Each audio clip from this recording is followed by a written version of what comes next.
Chapter 531. The yellow sand was endless, the scorching sun hung high in the sky, and the wind from the west whistled past. It was so dry that there was no water vapor at all, and the heat was unbearable. Standing in the yellow sand and looking up, there was only a dazzling golden color. Apart from that, there were no other colors.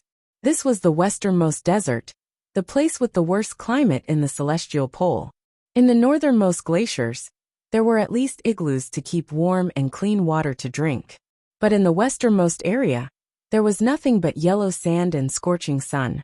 Emotienga waved her sleeves, creating a gust of wind, but she didn't feel cool at all.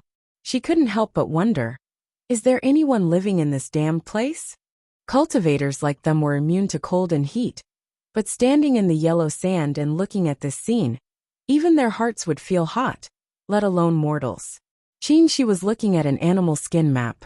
After a while, he put the map into his chinquin ring and said, "Of course not in the desert, but if we can find an oasis, we can find people." The steward's hall said oases move, so I'm afraid this map is inaccurate. There was an ancient map in the jade slip given by the steward's hall. It was the map of the desert Senior Xiao's island took when she came to the westernmost area. 5,000 years had passed, so this map was no longer accurate. Before the two of them entered the desert, they got the current map from the nearby branch of Xianqing School. However, the desolate land in the westernmost area didn't have many resources, and the branch of Xianqing School didn't know much about the desert, so this map was from several years ago. There's nothing we can do. Let's look for it. She also knew this, but the westernmost desert was very strange to cultivators in the celestial pole, so they didn't have any detailed information about it. And let's go. The two of them flew with the wind, turned into a flight light, and flew deep into the desert. Although the westernmost desert was very vast, it only took 1 or 2 days for nascent soul cultivators to go around. However, there were mirages in the desert, so the two of them were deceived several times. They were obviously very close to each other, but after flying for a long time, they realized it was just an illusion. The marks on the map were very simple, and the two of them couldn't find any oases at all. On the second day, as they were flying in the air, they suddenly saw a caravan of camels moving slowly like ants in the desert. The two of them were overjoyed and flew towards the caravan. There were more than 100 camels in this caravan, and 30 to 50 people. All of them were wearing loose white robes and white hats. They were all tall and big, and even the women were very sturdy. Their skin was slightly dark, and their facial features were rather deep. Upon seeing Emotienga and Qin descending from the sky, the camel caravan instantly became restless. These white-robed people shouted in a language the two of them didn't understand, and one after another knelt on the ground to worship them. Emotienga and Qin glanced at each other. Qin said, "Who's your leader?" No one answered. He asked again, and a white-robed man answered, this lowly one is the leader." The white-robed man's voice was very strange, and it sounded vague. The jade slip given to them by the steward's hall mentioned that the people in the far west were called Shirong. The Shirong people had their own language, but they also traded with people from Qin and Chu. Therefore, only a small number of people knew the common language of the celestial pole. This leader should be one of them. Seeing these white-robed people panicking, Qin showed a kind smile and said gently, "You don't have to be afraid. We just want to ask you something. We won't hurt you." Upon hearing this, the leader stammered, "I don't know, what do we need from God of Heaven? We will definitely do our best. You can stand up first." A group of people kneeling on the scalding sand made Emotienga frown slightly. The leader looked at her, then looked at Qin. Seeing that Qin didn't object, he repeatedly kowtowed and thanked him. "Thank you, God of Heaven. Thank you, God of Heaven." As he spoke, he stood up, turned around, waved his arms, and shouted loudly to the people of his tribe in the Shirong language. When everyone stood up, the leader bowed and said, "Thank you, God of Heaven, for your kindness." Shirong people, "Thank you, God of Heaven, for your kindness." Qin said, "Let me ask you, is there an oasis nearby, and where do you live?" "An oasis?" The leader showed a happy expression and said haltingly, "Two gods of heaven want to go to an oasis? We're the same. The oasis isn't far from here. We'll arrive in about half a day. We live in Emu. After we pass the oasis, we'll arrive in 2 days. Half a day? That's really not far. She looked at Emotienga. Seeing that she didn't object, he said, "Since that's the case, show us the way. We'll take you to the oasis." Yes, yes. The leader bowed again and again. She smiled and summoned his flying cloud. The flying cloud expanded to about 30 to 40 feet long. When these white-robed people saw the strange scene in front of them, they wanted to kowtow again and call him God of Heaven. She didn't pay them any attention. He waved his sleeve and moved the whole caravan to the flying cloud. He glanced at Emotienga. The two of them took the Shirong people and flew up. With the leader leading the way, it only took them half an hour to reach the oasis. This oasis wasn't big. There was a spring in the middle, and many tents were set up around the spring. Seeing a group of people descending from the sky, people rushed out of the oasis, kowtowed and shouted in the Shirong language. Upon witnessing this scene, the leader standing behind Emotienga and she revealed a complacent expression and loudly said something to those people. A skinny old man walked out of the crowd. He was also wearing a white robe and a white hat. He respectfully bowed to the two people and said, "Shili kowtows to greet the two God of Heaven. I wonder if the two God of Heaven have come with instructions?" This old man spoke much more fluently than the leader. She said, "We're just passing by. You don't have to be so polite." "Yes, it's an honor for the two God of Heaven to visit the oasis. Please accept the oasis hospitality." The old man made an inviting gesture. She looked at Emotienga. Emotienga nodded slightly. They didn't know much about Far West, so they needed to get accurate information from these Shirong people. Under the old man's invitation, the two of them entered a tent. The tent was very spacious. Although it was simple, it had all kinds of daily necessities. The old man asked the two of them to sit down. Immediately, a white-robed girl served them tea. Emotienga looked down. The tea was green. It wasn't the tea they usually drank. It seemed to be some kind of juice. The old man said, "This is Shirong's immortal tea. Please drink it, God of Heaven." Emotienga hesitated for a moment. Seeing that she didn't resist, and picked up the teacup and took a sip. She also picked up the cup. This strange tea was very sweet, with the fragrance of plants. It was very refreshing. After watching the two of them drink it, the old man said, "Every rainy season, many immortal trees will grow in the desert. The juice of these immortal trees is immortal tea. In Shirong, immortal tea is only used to entertain distinguished guests." "I see." Emotienga paused for a moment then asked, "What do you mean by calling us God of Heaven?" The old man looked surprised. "You two descended from the sky. Are you not God of Heaven?" Who knew if Shirong people's God of Heaven was referring to cultivators who could fly? Emotienga didn't answer. Instead she asked, "Does your oasis have priests?" According to the jade slip given by the steward's hall, every tribe in Shirong had priests. Most of these priests were low-level cultivators. There were also some low-level cultivators who couldn't survive in the Central Plains and went to Shirong to be priests to enjoy Shirong people's offerings. When he heard the word priest, the old man was no longer suspicious. He hurriedly said, "Yes, the priest went out. God of Heaven, please wait for a moment." Next, the two of them waited for the priest of the oasis to come back while asking the old man for information. This old man named Shili was the oldest elder in the oasis. He used to be the leader of a tribe in Shirong. More than 10 years ago, his tribe encountered a desert storm. Many people died, so the remaining people moved to this oasis. The oasis wasn't a tribe, so it didn't have a leader. According to the rules of Shirong people, everyone had to listen to the elders. This oasis wasn't big. It had existed here for 30 or 40 years. There was a priest and a population of about 100. The population of the entire Shirong tribe wasn't big. Small tribes had dozens of people, and large tribes had hundreds of people. Very few tribes had more than 1,000 people. Some of these tribes were scattered in the oasis of the Far West Desert, but most of them lived on the edge of the desert. For example, the tribe they met lived in Emu, which wasn't far from here, and had just left the desert. Soon the priest of the oasis returned. This person was indeed an aura refining realm cultivator. As soon as he saw them, he was shocked and hastily kowtowed. Junior Tang Zima greets seniors. This person seemed to be in his 40s. His face was slightly dark, and he was as thin as Shili. Based on his name and his fluent language, he should be from the Central Plains or Kunwu.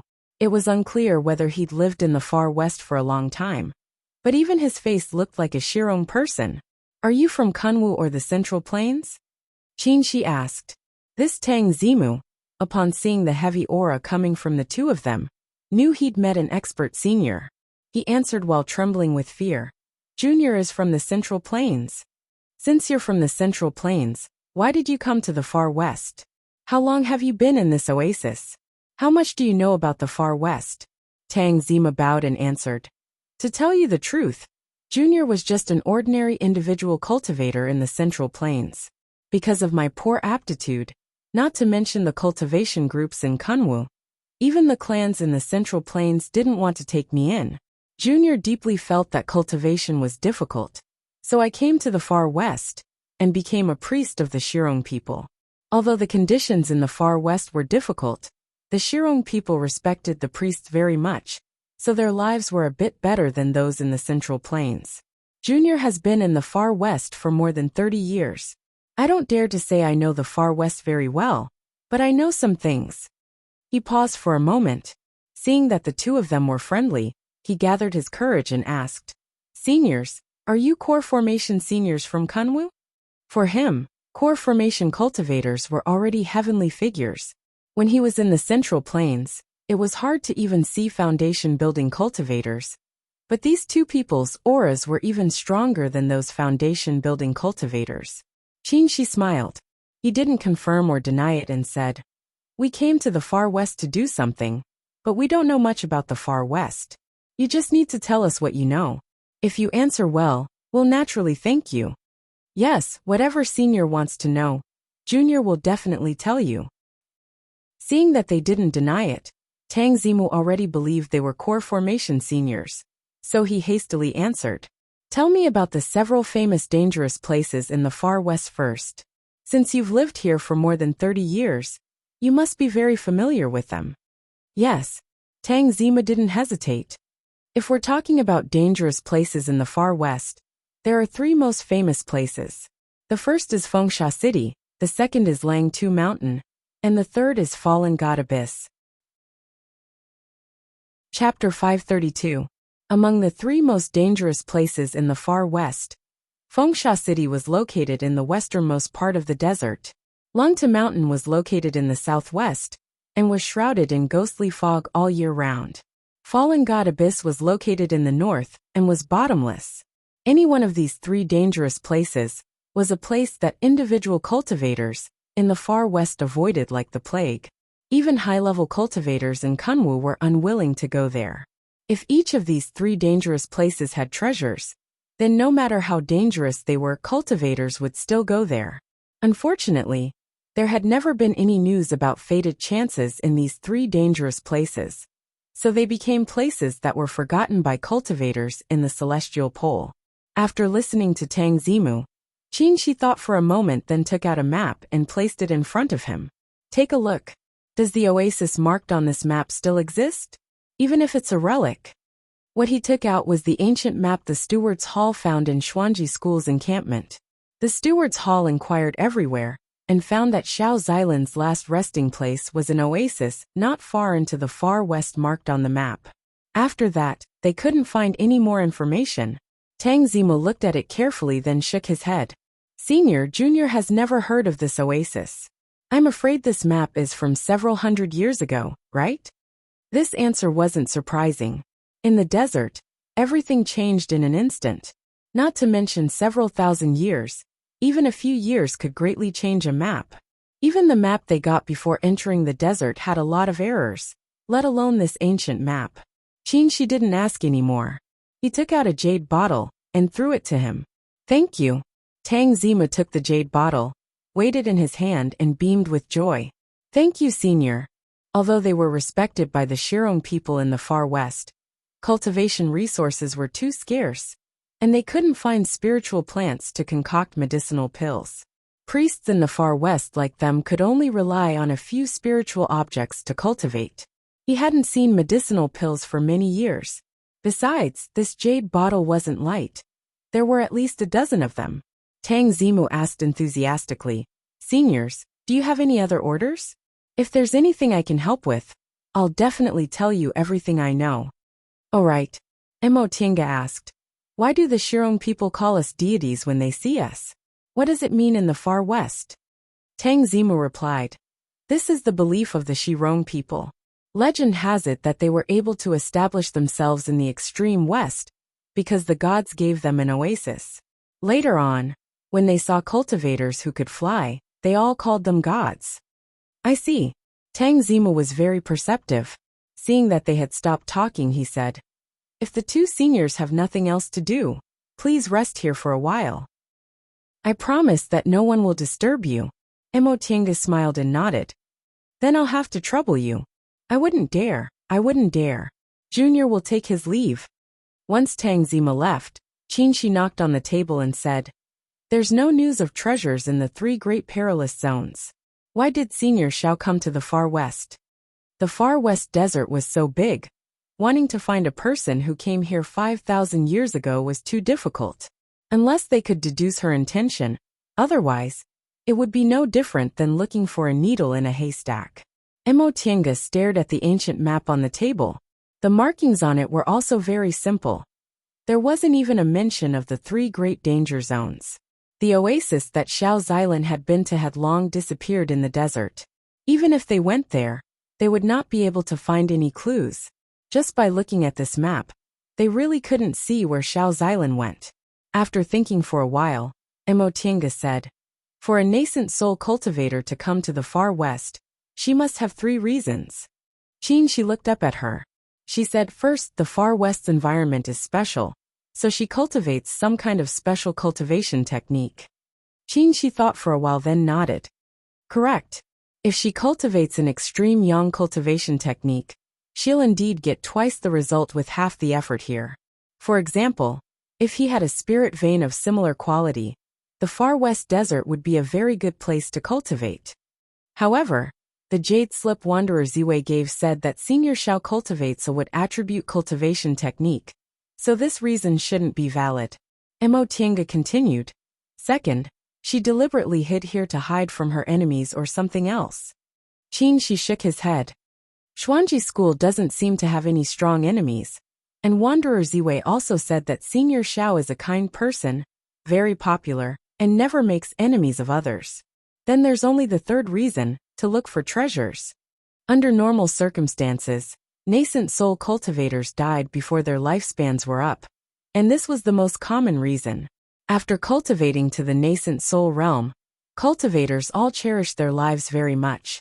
Unless there was a life or death enmity between them, they usually wouldn't risk their lives. However, when faced with fated chances and treasures, sometimes they couldn't care less about risks. Then the question comes back to it. In the far west, what's worth a nascent soul cultivator taking risks, and even risking his life for? This question made the two of them sink into contemplation. After a long time, Mo Tiange said, "I think we still have to go to the 3 great danger zones to explore. Let's not talk about whether there are treasures in the 3 great danger zones. But since they can make a nascent soul cultivator die, they must be dangerous places. In the far west, aside from the 3 great danger zones, what other places are so dangerous?" Qinshi agreed. Since they couldn't speculate from the reason, they could only speculate from the result. "Let's rest here first. We'll leave tomorrow." The next day, the two of them summoned Tang Zimu and learned some specific information about the 3 great danger zones from him. Tang Zimu was only a low-level cultivator, so he didn't know much about the 3 great danger zones. He only told them the general path, and recommended them to go to the Shirong tribe near the danger zones to find a guide. These Shirong people had always lived near the danger zones, so they more or less knew a bit about them. The two of them gave Tang Zimu some spirit stones and medicinal pills as compensation, and left the oasis. The first danger zone they went to was the Fallen God Abyss. The fallen god abyss was located in the northern part of the desert in the far west. It was a fissure thousands of miles long, with gales whistling inside and a bottomless abyss. The Shirong people said that even heavenly gods would fall into the fallen god abyss, so it was called the fallen god abyss. The name seemed to be related to cultivators, so the two of them had high hopes for the fallen god abyss. They found a tribe near the fallen god abyss, and learned about the legend of the fallen god abyss from an old man. It was said that a long time ago, there was no fallen god abyss in the far west. Later, two heavenly gods fought there, and one of them slashed down with his sword, creating a long fissure that became the fallen god abyss. The fallen god abyss was bottomless. If one accidentally fell in, even a heavenly god couldn't save them. The tribes living nearby would order their people not to go near the fallen god abyss. The old man in the tribe was shocked when he heard they were going to the fallen god abyss.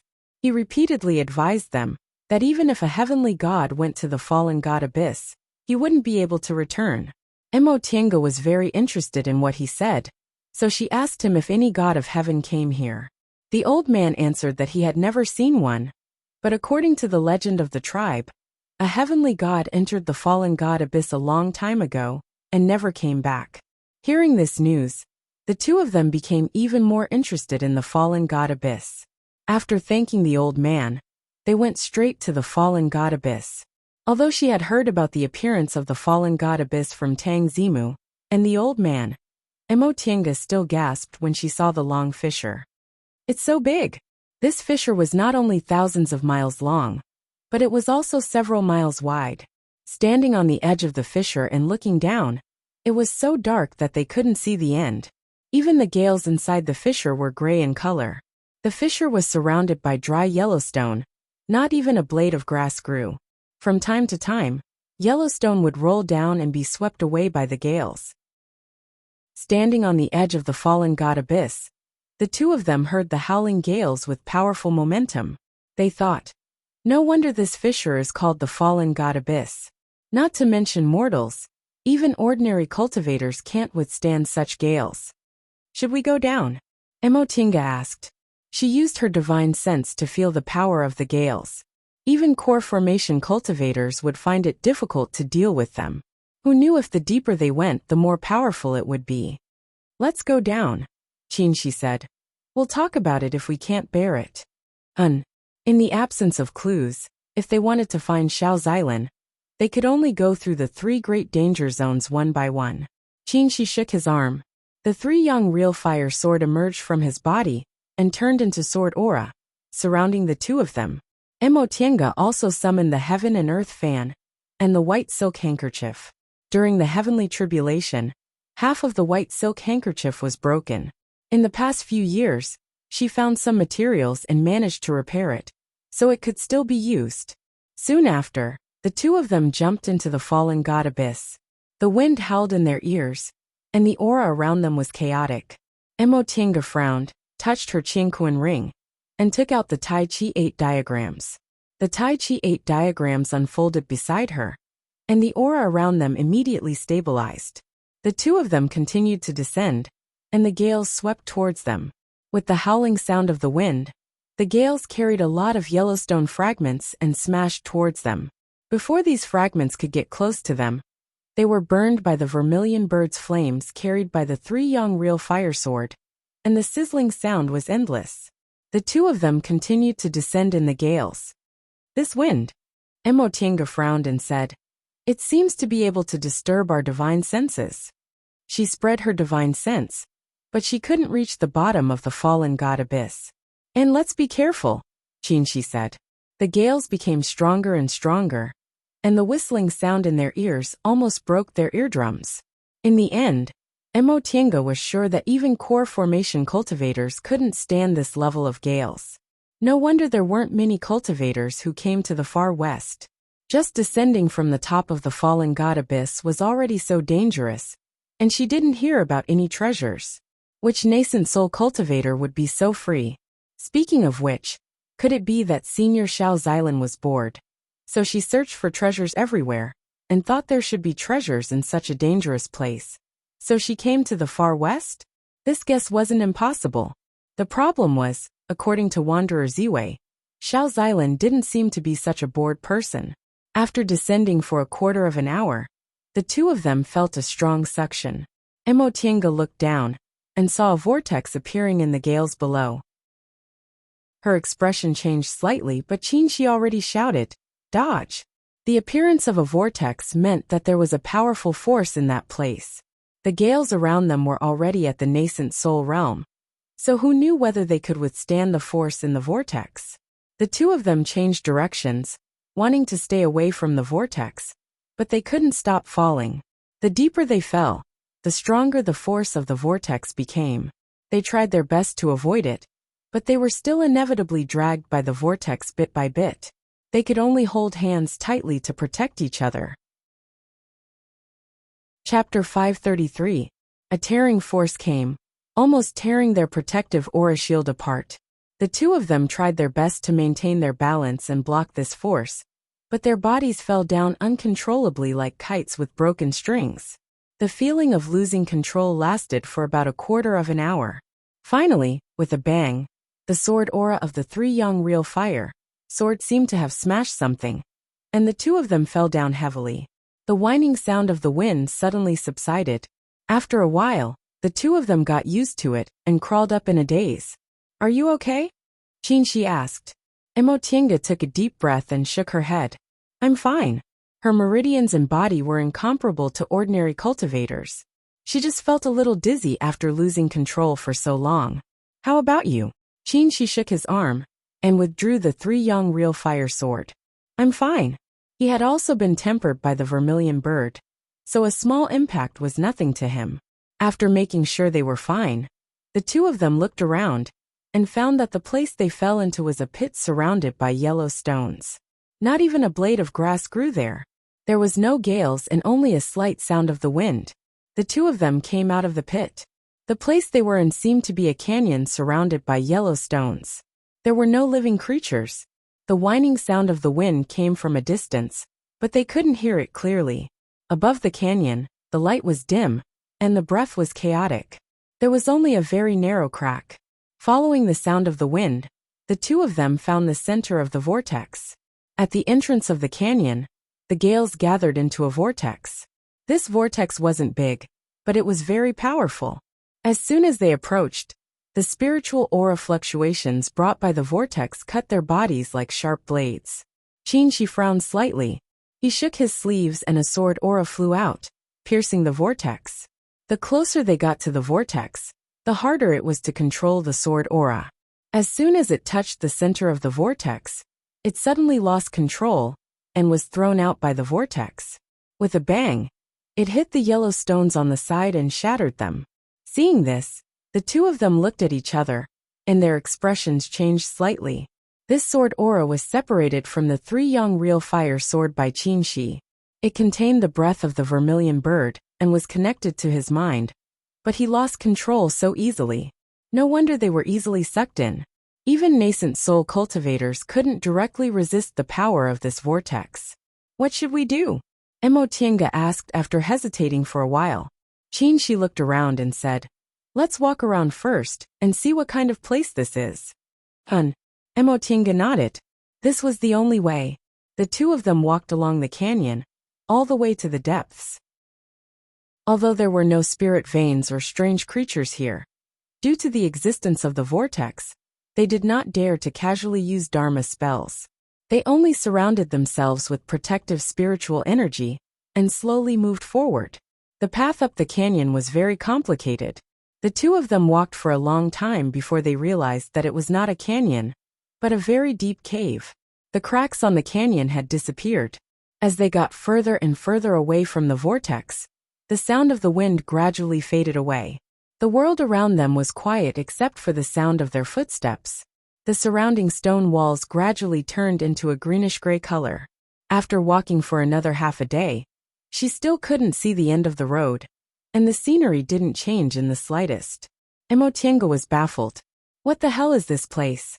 Why does it seem like we're still in the same place? Qinshi looked at the scenery around him and said, "This cave is indeed too long." As he spoke, he waved his sleeve and shot out a spiritual aura, preparing to carve a mark on the stone wall of the cave. A red light flashed and touched the greenish-gray stone wall, but there was no sound as expected. There was only a slight chi sound. Soon after, the red light disappeared, and there was nothing on the stone wall. Qin Shi's expression changed greatly, and he stood still.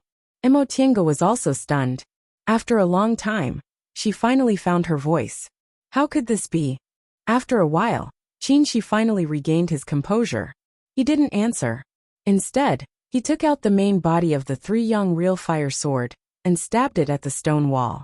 The tip of the sword didn't encounter any obstruction and easily touched the stone wall, but it stopped at the bottom. The sword couldn't pierce the stone wall in the slightest, and the vermilion bird's flame on the sword also disappeared completely when it touched the stone wall. This stone wall could even swallow the vermilion bird's flame. The two of them glanced at each other and saw fear in each other's eyes. For nascent soul cultivators like them, the most frightening thing wasn't a powerful opponent, but having a divine ability, but being unable to use it. Emo Tiange stretched out her hand and gathered a ball of golden lightning in her palm. She waved it lightly and threw it at the stone wall. There was still a slight chi sound. The golden lightning touched the stone wall and disappeared without a trace. The vermilion bird's flame and heavenly tribulation lightning. These two could be said to be the most powerful spells in the world, but they unexpectedly didn't have any effect on this ordinary stone wall. What the hell is this? Qin Shi muttered to himself. Although he wasn't very old, he had been traveling everywhere since he built his foundation, so his knowledge was very extensive. However, not only had he never seen this thing, but he had also never heard of it. Emo Tiange's expression was solemn. She made a hand seal and cast a series of spells. Saber light, sword shadow, dancing leaves and flying flowers, rain and sorrow, vermilion bird burning the sky, earth sinking quicksand. She cast high-level spells of the 5 elements, as well as other spells of wind, thunder, and ice. All the spells disappeared without a trace when they touched the stone wall. Emo Tiange stopped and stared blankly at the stone wall without saying anything. She had the spiritual roots of the origin, so she could use spells of the 5 elements, including other spells. However, no matter which element she used, they couldn't cause any damage to the stone wall, and were all absorbed. What happened in front of her reminded her of the 3-headed ape that appeared in the Carefree Valley in the clouds. None of the spells or weapons could harm the 3-headed ape. However, that was different from the situation in front of them. The 3-headed ape was alive, but the stone wall in front of them was a dead object. After thinking for a while, Emo Tiange opened the spiritual beast pouch and released Feifei. What's wrong? I'm sleeping. Feifei rolled out of the spiritual beast pouch, looking somewhat dissatisfied. Emo Tiange ignored its tone. She pointed at the stone wall and asked, Feifei, under what circumstances can spells of the 5 elements and other spells be absorbed? Huh. Feifei stretched out its paw and touched its head. She continued to ask, do you remember the giant ape in the Carefree Valley? Its cultivation level obviously wasn't high, but it wasn't afraid of our attacks at all. Why is that? Feifei blinked its eyes and said, are you talking about that giant ape called Stone? It grew up in that kind of strange place, and its cultivation method is very unique. It was exposed to spiritual aura, devil aura, dead aura, and filthy aura since it was a child and combined them into one, so it produced this kind of effect. If you want to ask why, I can't tell you. There are many strange things in this world. What about this? Emo Tiange pointed at it. Spells that hit these stones had no effect at all. They seemed to be completely absorbed, and even sharp weapons couldn't pierce them. Absorbed. Feifei's tone became serious. It turned to look at the stone wall, reached out its hand, touched it, and cast a simple spell. In the end it squatted and didn't move, seeming to be thinking. What do you think? Emo Tiange urged. After a while Feifei said, if this was a living thing, I really wouldn't be able to answer. I can only say that the world is full of strange things. However, this is a dead thing, so I have an idea. Quickly say it. She urged it anxiously. Feifei cast a sidelong glance at her and rolled its eyes. It then stretched out its paw and took out a teacup out of nowhere. Look at this cup. If you hit the side of the cup, it would be smashed by you, right? Emotinga nodded. Feifei turned its palm. But what if you hit it from the mouth of the cup? Qinshi frowned and said, You're saying, this is a container? Feifei nodded with satisfaction. Yes, since this thing can absorb spells of the 5 elements, it means it can store the power of the 5 elements. The only difference is that when you put things into the cup, you have to put them from the mouth of the cup. But this thing can be put in from anywhere. Upon hearing this, an idea emerged in Emotinga's mind. If this stone is refined into a magic weapon, it should be the best defensive method. Feifei said indifferently, but the problem is, how can you refine it into a magic weapon? Which kind of fire can refine it? Emotinga was stunned but soon said, Since it can store the power of the 5 elements, there must be a limit, right? As long as it's full and can't absorb anymore, can't we refine it? You're right, but you just said this thing can't even be pierced by sharp weapons. So how can we take it away? This was indeed a big problem. Emotinga hesitated and looked at Qinshi. Qinshi thought for a long time then shook his head. I also don't know. Hehe. Upon seeing their expressions, Feifei smiled slyly. I have a way. Emotinga glared at it. If you have a way, why don't you say it quickly? Whose spiritual beast is this? It's so unconscious. Feifei continued to smile slyly and scratched the ground with its paw. What's in it for me to tell you? After staring at it for a while, Emotinga said, Just say it. What do you want? This guy must have thought of a condition. Feifei immediately jumped up. I want blood-eating vines. A lot of blood-eating vines. Blood-eating vines were spiritual creatures they obtained in the Sea of Returning Ruins. This kind of spiritual creature fed on demonic beast flesh, and was also a great tonic for demonic beasts. At that time, they chopped a lot of them, and later divided them among the 4 spiritual beasts. Xiaofan advanced, and the other 3 spiritual beasts' cultivation levels also soared, and were about to advance. Upon hearing this request, Emotinga breathed a sigh of relief and said, It's not a big deal. If I don't give it to you, do you think I'll eat it myself? Tell me quickly, and I'll give you as many as you want. Remember what you said. Feifei emphasized and then said, You can use spirit tempering water. Spirit tempering water can wash away all the impurities in the world. If you remove the impurities, the stone will disappear. Emotinga was stunned and suddenly understood. Why didn't she think of this? The most difficult part of tool refining was to separate the impurities from the materials, and the impurities were often mixed with the materials. If the impurities were removed, the materials would generally become small pieces. Okay, let's try first. If we succeed, I'll give you a pile of blood-eating vines. As she spoke, she opened the spiritual beast bag and picked up Feifei. Feifei twisted and turned while shouting, I want it now. Emotinga tied the spiritual beast bag, and its voice disappeared. Chapter 534. It took a lot of time to take out the spirit-quenching water from the virtual sky world. In the end, many small pieces of white jade were separated from the stone wall. These white jades were milky white in color, and were made of clear material, but strangely, they didn't have any spiritual aura. Emotinga turned them over and over, doubting, Is this really it? How could a treasure that could absorb spells of the 5 elements have no spiritual aura at all? Qinshi held up a piece of jade, and released the vermilion bird's flame from his palm. When he touched the jade, the flame disappeared. He said, It should be. This is a simple container without spiritual aura, which means it's very pure. Thinking about it this way, Emotinga also felt it made sense. If a container was empty, there would naturally be nothing inside. Unfortunately, the spirit-quenching jade hadn't been buried in the virtual sky world for long, so it didn't produce much spirit-quenching water. All of it was used up, but only a small bag of jade was melted. After putting it away, the 2 of them continued to move forward. This cave was very long, but fortunately, there were no dangerous things.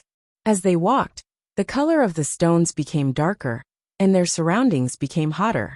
After half a day, they finally reached the end of the cave. The red light was dazzling. In front of them was a huge crater. At the bottom of the volcano, Lava was rolling, and the temperature was extremely high.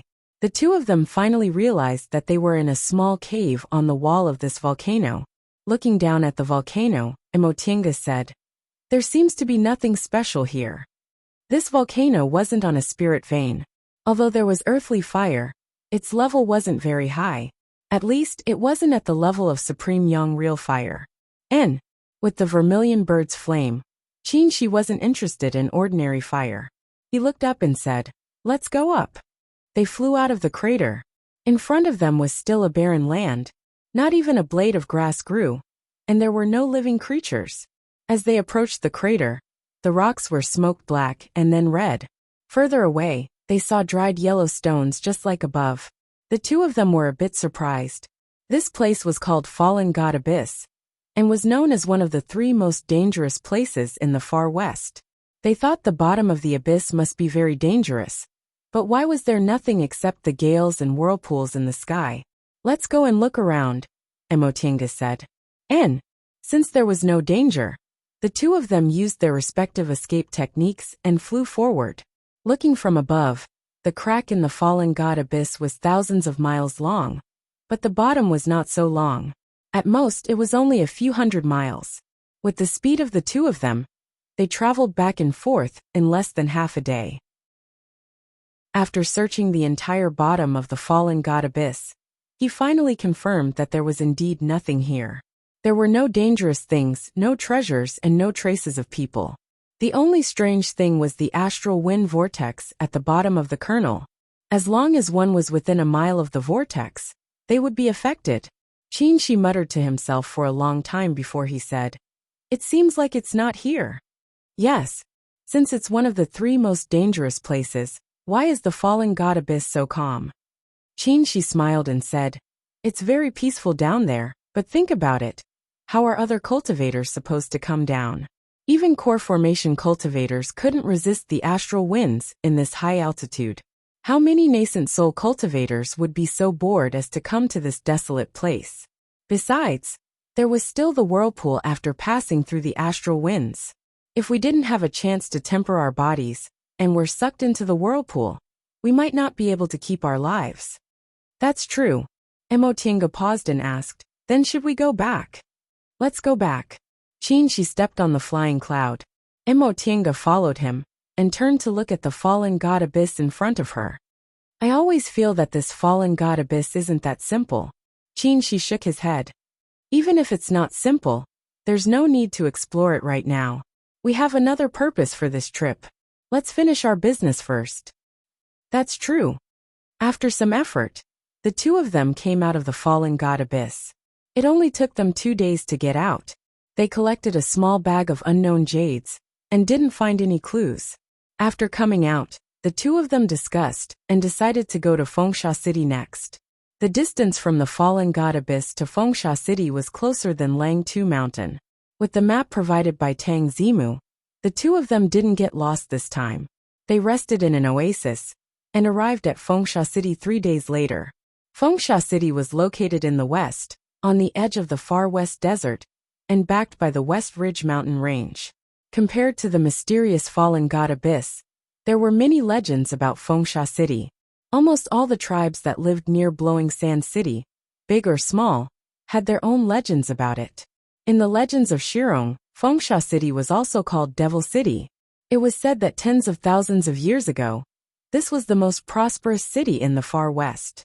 Later, because they offended the devil, a sandstorm destroyed the city overnight. The people living nearby could often hear the devil's roar coming from Fengsha City. The authenticity of this legend didn't need to be considered, but Fengsha City was indeed strange. Tang Zimu said the city's terrain was strange. Almost none of the cultivators who entered the city came out. Even those who were lucky enough to escape were seriously injured, and didn't have long to live. Among them, there were also high-level cultivators from Kunwu, but Tang Zimu couldn't tell how high their cultivation levels were. After all, he was just an ordinary high priest in the far west, a low-level cultivator, who couldn't even survive in the Central Plains. Unexpectedly, when the two of them arrived at the small town next to Fengsha City, they actually found other nascent soul cultivators. "Hey, Aren't these fellow Taoists Shoujing and Qingwei from Xianqing School? Mo Tiange turned around and saw two cultivators sitting in a tea stall in the small town. Both were in the early stage of the nascent soul realm. One of them was dressed in yellow, and the other in green. The yellow-robed man looked younger, about 28 or 29 years old. He had many spirit beast pouches hanging on his waist. He was a cultivator from Lingshou sect. The green-robed man looked older, and had a leaf embroidered on his cuff. Mo Tiange didn't know which sect he belonged to. Your fellow Taoist Hua? Qin, she asked with uncertainty. Cultivators from Lingshou sect always kept a low profile, so he didn't see many of them. The man smiled. I'm Huaziki. I didn't expect fellow Taoist Shoujing to remember me. Huaziki took 2 steps forward, laid a soundproof barrier, and asked in a low voice. Fellow Taoists, are you also here for the treasure? Treasure? Mo Tiange looked at Qin Shi with doubt. Qin Shi paused and asked, where did fellow Taoist Hua get this information? Hey, Huaziki said in surprise. Where else but the Immortal Alliance? Now that all the big cultivation groups are under the jurisdiction of the Immortal Alliance, and the war is imminent, the Immortal Alliance sent me and fellow Taoist Zong to investigate the situation. He seemed to remember something and stared at them vigilantly. Fellow Taoist Zong, and I just left Kuanzhong City for half a month. The Immortal Alliance didn't send you here again, right? Seeing his expression, Qin Shi knew he misunderstood, so he said with a smile, fellow Taoist Hua, to be honest, we don't know anything about the treasure. We came here to do something else, but we didn't expect to run into fellow Taoist Hua so coincidentally. Oh, Huaziki glanced at them then smiled. Is that so? Is the matter you're doing confidential? If you tell us, maybe we can help each other. Right, I forgot to introduce you too. This is fellow Taoist Zong Xizong from Changxing sect. Changxing sect was a medium-sized cultivation group near Kuanzhong City. It was neither too big nor too small, and its wood element cultivation technique was quite unique. It seemed that it only had one nascent soul cultivator, so it should be fellow Taoist Zong. Zong Xizong cupped his hands to salute the two of them, then said indifferently, Greetings, fellow Taoists. Mo Tiange and Qin Shi returned the salute. Fellow Taoists, let's sit down and talk. Qin Shi looked around then nodded. Mo Tiange spread her divine sense, but didn't find anything unusual in this small town. There were only some ordinary Shirong people and a few low-level cultivators, so she let down her guard. The 4 of them sat down in the tea house. Huaziki laid a soundproof barrier again then asked again, May I know why fellow Taoists are here? The far west is so desolate, but we're really fated to meet here. Huaziki had a smile on his face, but the vigilance in his eyes didn't fade. Mo Tiange thought this person was really cautious. No wonder the Immortal Alliance sent him here. Qin Shi smiled and said, The 2 of us, husband and wife, came to the far west on Master's order to do something. Years ago, my master once had a fated chance and agreed to a senior's request to find the remains of his first wife. Not long ago, Xianqing School's Steward's Hall found some clues. Coincidentally, my master had to oversee the sect and couldn't leave, so he asked us to come on his behalf. What he said was half true and half false. They absolutely couldn't tell him that Mo Tiange was placed under a restriction, but if they didn't make it clear, this fellow Taoist who might become suspicious of them. They didn't want to complicate matters, so it was best to dispel Huaziki's suspicions. That way things would be easier. Maybe they could really help each other. Oh, so it's about fellow Taoist Jingha. The doubts in Huaziki's eyes disappeared a little. He said, That's really a coincidence. The far west is desolate. Not to mention nascent soul cultivators, even core formation cultivators aren't willing to come here. Unexpectedly, the 2 of you also came at this time. That's right. Qin Shi said faintly. We don't have all the clues.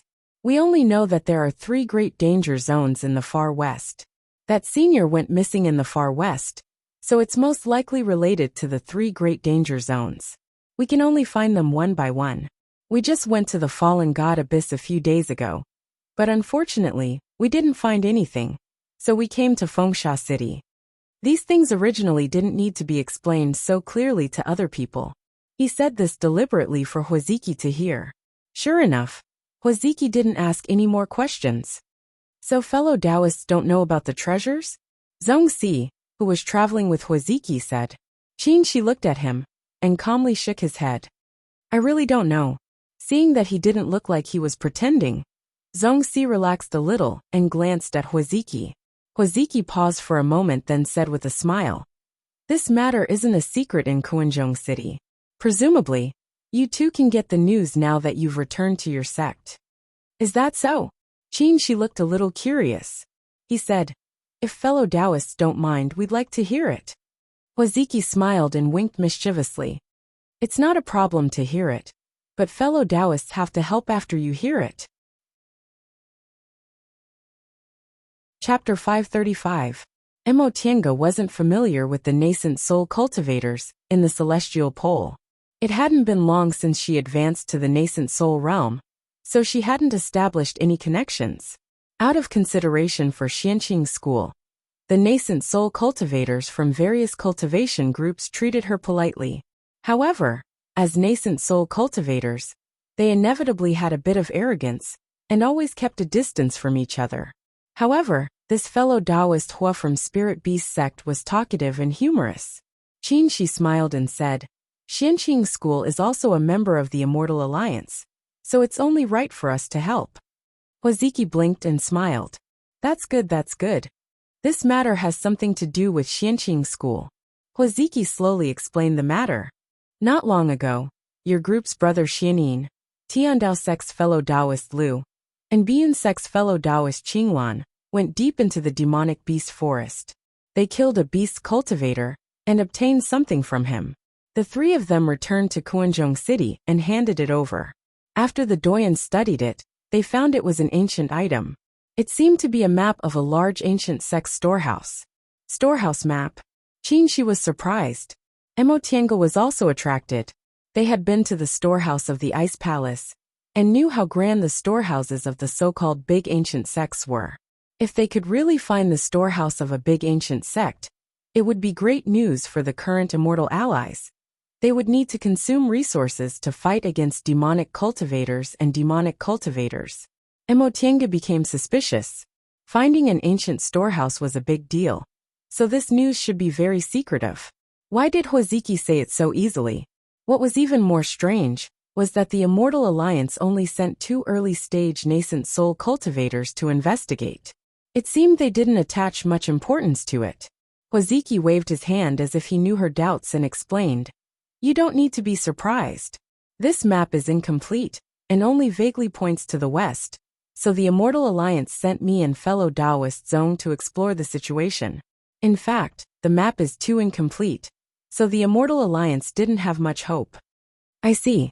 Qin nodded to show his understanding. In that case, this task won't be easy. Of course. Huaziki smiled bitterly. We only have an incomplete map in our hands. We don't even have a detailed clue. According to the markings on the map, the storehouse was probably in the far west. But the far west was so vast. Where could they find it? We entered the desert, but we didn't find anything. So we came to Sandstorm City to try our luck. Mo Tiange turned to look at Fengsha City, which wasn't too far away. She asked, could it be that in the distant past era, there was a big spirit vein in the far west? Otherwise, why would this ancient sect build their storehouse here? The sect's treasury was extremely important to the sect. Apart from having more high-grade cultivators and disciples than smaller sects, the main reason why a large sect was because of its vast accumulation of resources. Large sects had tens of thousands of years of accumulation and were rich in resources. If needed, they could raise a large number of outstanding disciples in a short period of time. In times of danger, they could erupt with great strength. This was the so-called foundation of large sections.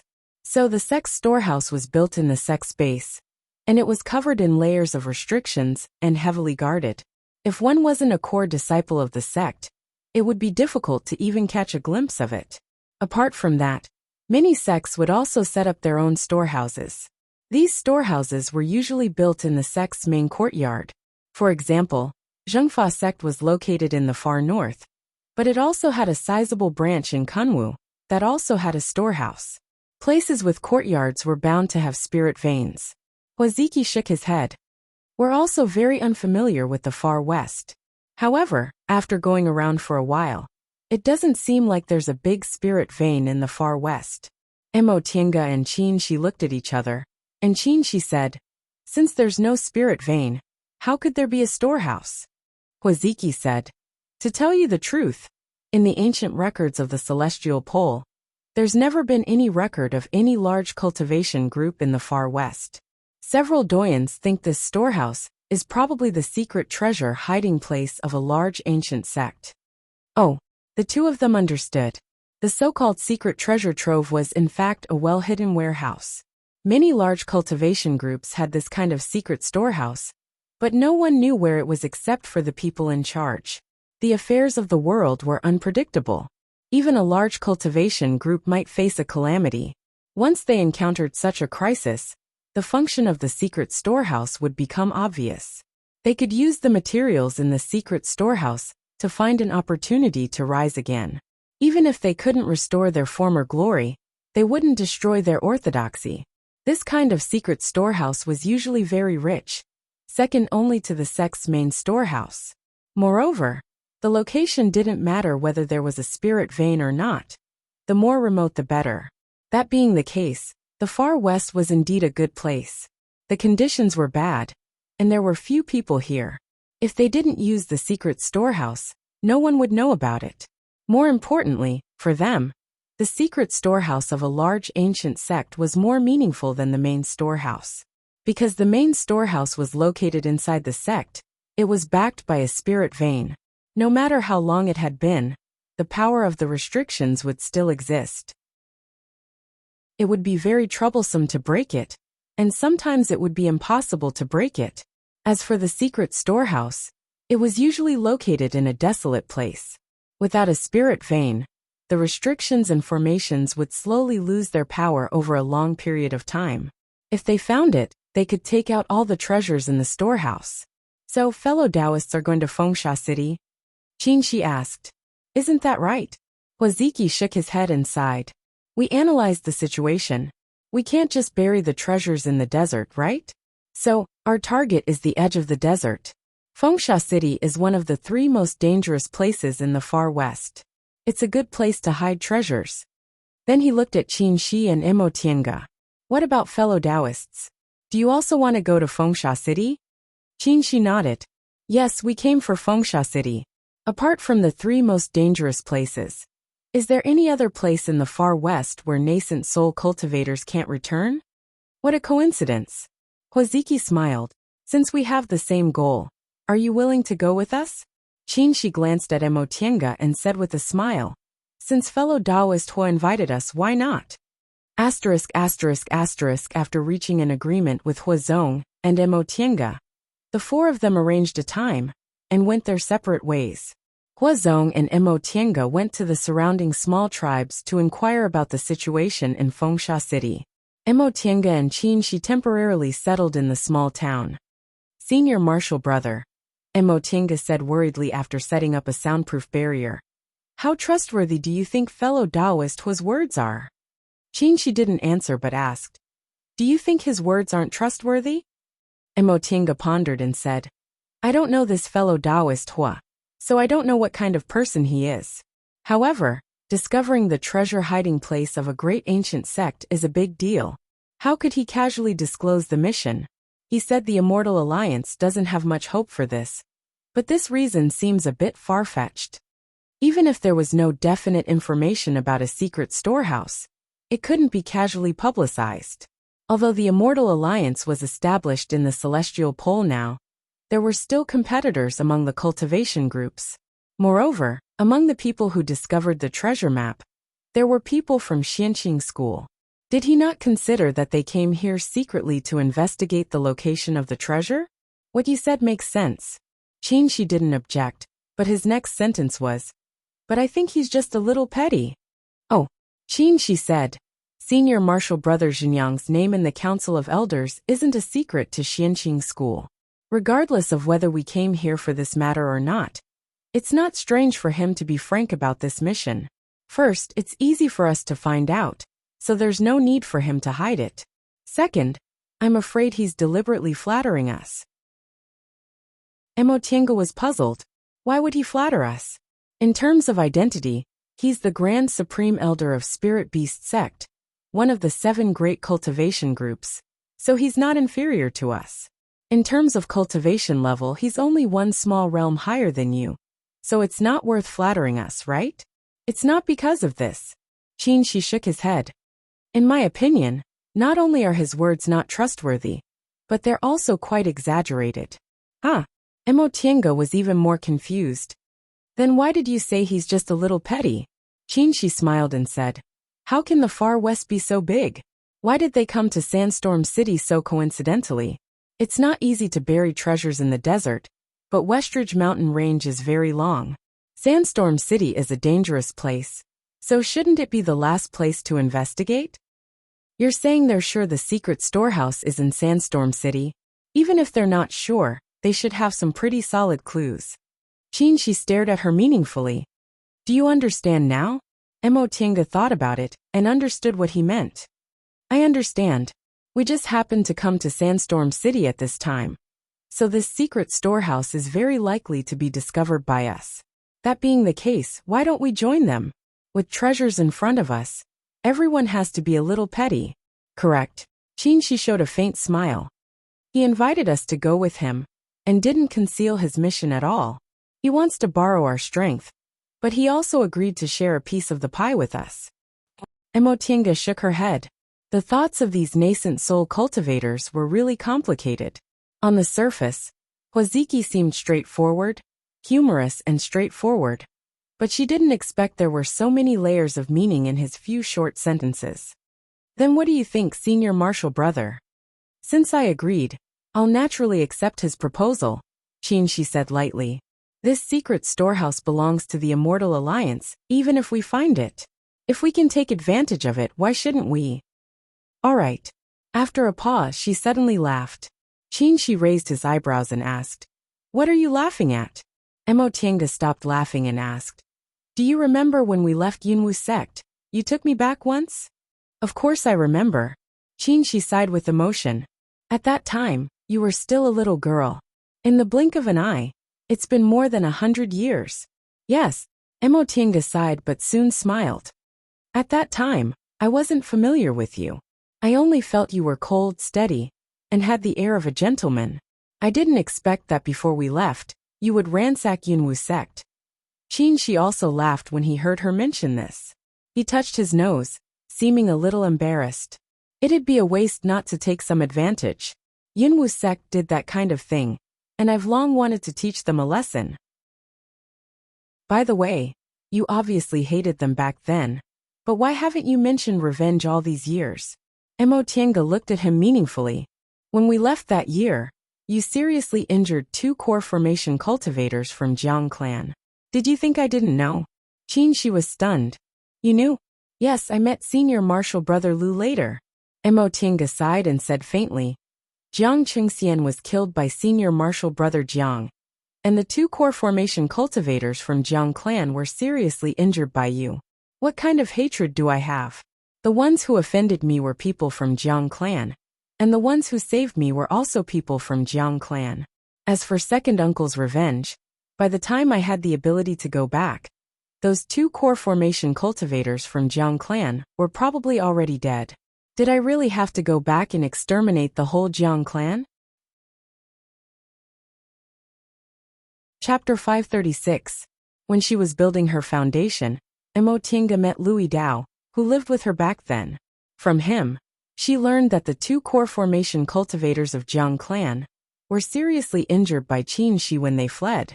Later on, that nascent soul cultivator from Zixia sect, who was also Jiang clan's backer, made a mistake in his cultivation and died.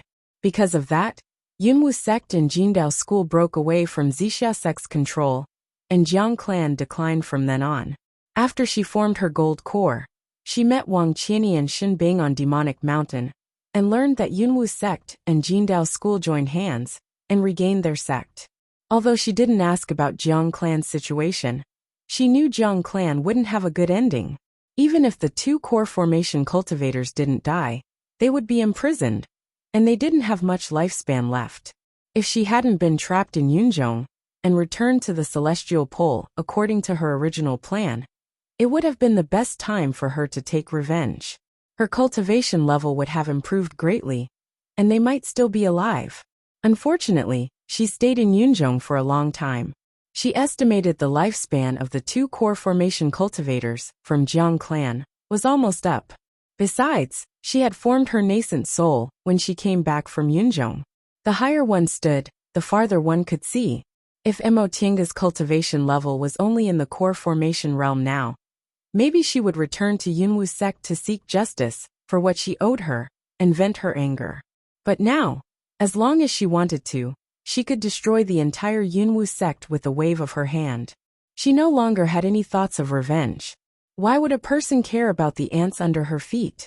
This was the path to immortality. Everything depended on strength. Those people were ants to her. But what about her? Was she also an ant to those deification cultivators? She had to keep walking on this path, because no one wanted to be an ant in other people's eyes. Isn't it too rash to follow them into Fengsha City like this? Mo Tianga asked in a low voice under the moonlight. During the day, she made an agreement with Huazong that they would enter Fengsha City together tomorrow. However, Mo Tianga felt a bit uneasy. Although all the cultivation groups in the Celestial Pole merged into the Immortal Alliance, they didn't have any friendship with Huazong and Huazong.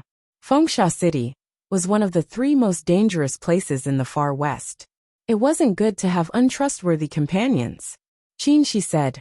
We happened to bump into them. We wanted to enter Sandstorm City, but we couldn't avoid them.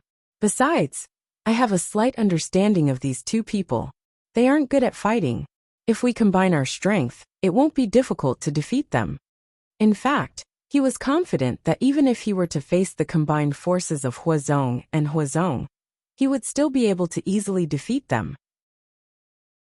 Although there was only a small difference between a mid-nascent soul cultivator and an early nascent soul cultivator, generally speaking, the strength of a mid-nascent soul cultivator was comparable to that of several early nascent soul cultivators. In particular, he was good at fights of magical powers. Mo Tianga thought about it and felt what he said was reasonable, so she no longer said anything. Instead, she changed the topic and asked, "How much do you know about Huaziki and Zhongxi?" Qin, she said. Spirit Beast sect has a total of 3 nascent soul cultivators, and Huaziki is one of them.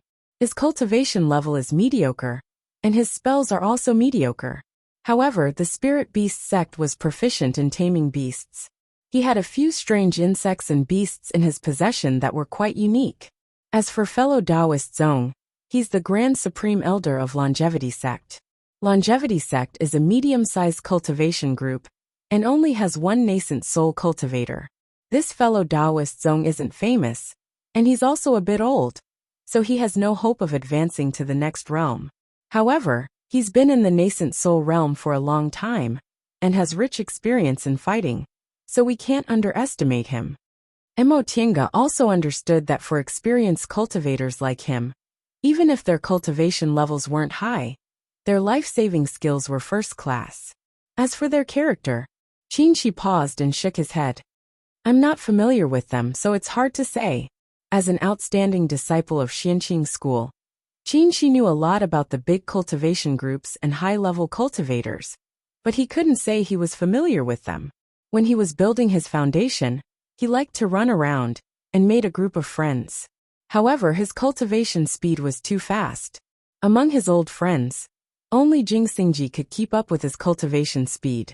All the other nascent soul cultivators from different cultivation groups could be considered his seniors. Mo Tianga's situation was the same. She was 180 years old when she formed her nascent soul, so she was only 189 years old now. She was the youngest nascent soul cultivator in the history of the Celestial Pole. If it weren't for the changes in the world, she would have caused a sensation when she returned to the Celestial Pole. In fact, Lord Taoist Xunyang had long told them that when the affairs of the Immortal Alliance were settled, he would hold a nascent soul ceremony for her. At that time, they would publicize it widely to gain some face for Xianqing school. 8 nascent soul Lord Taoists including the youngest nascent soul cultivator, would make Xianqing School, the #1 cultivation group in the celestial pole, live up to its name.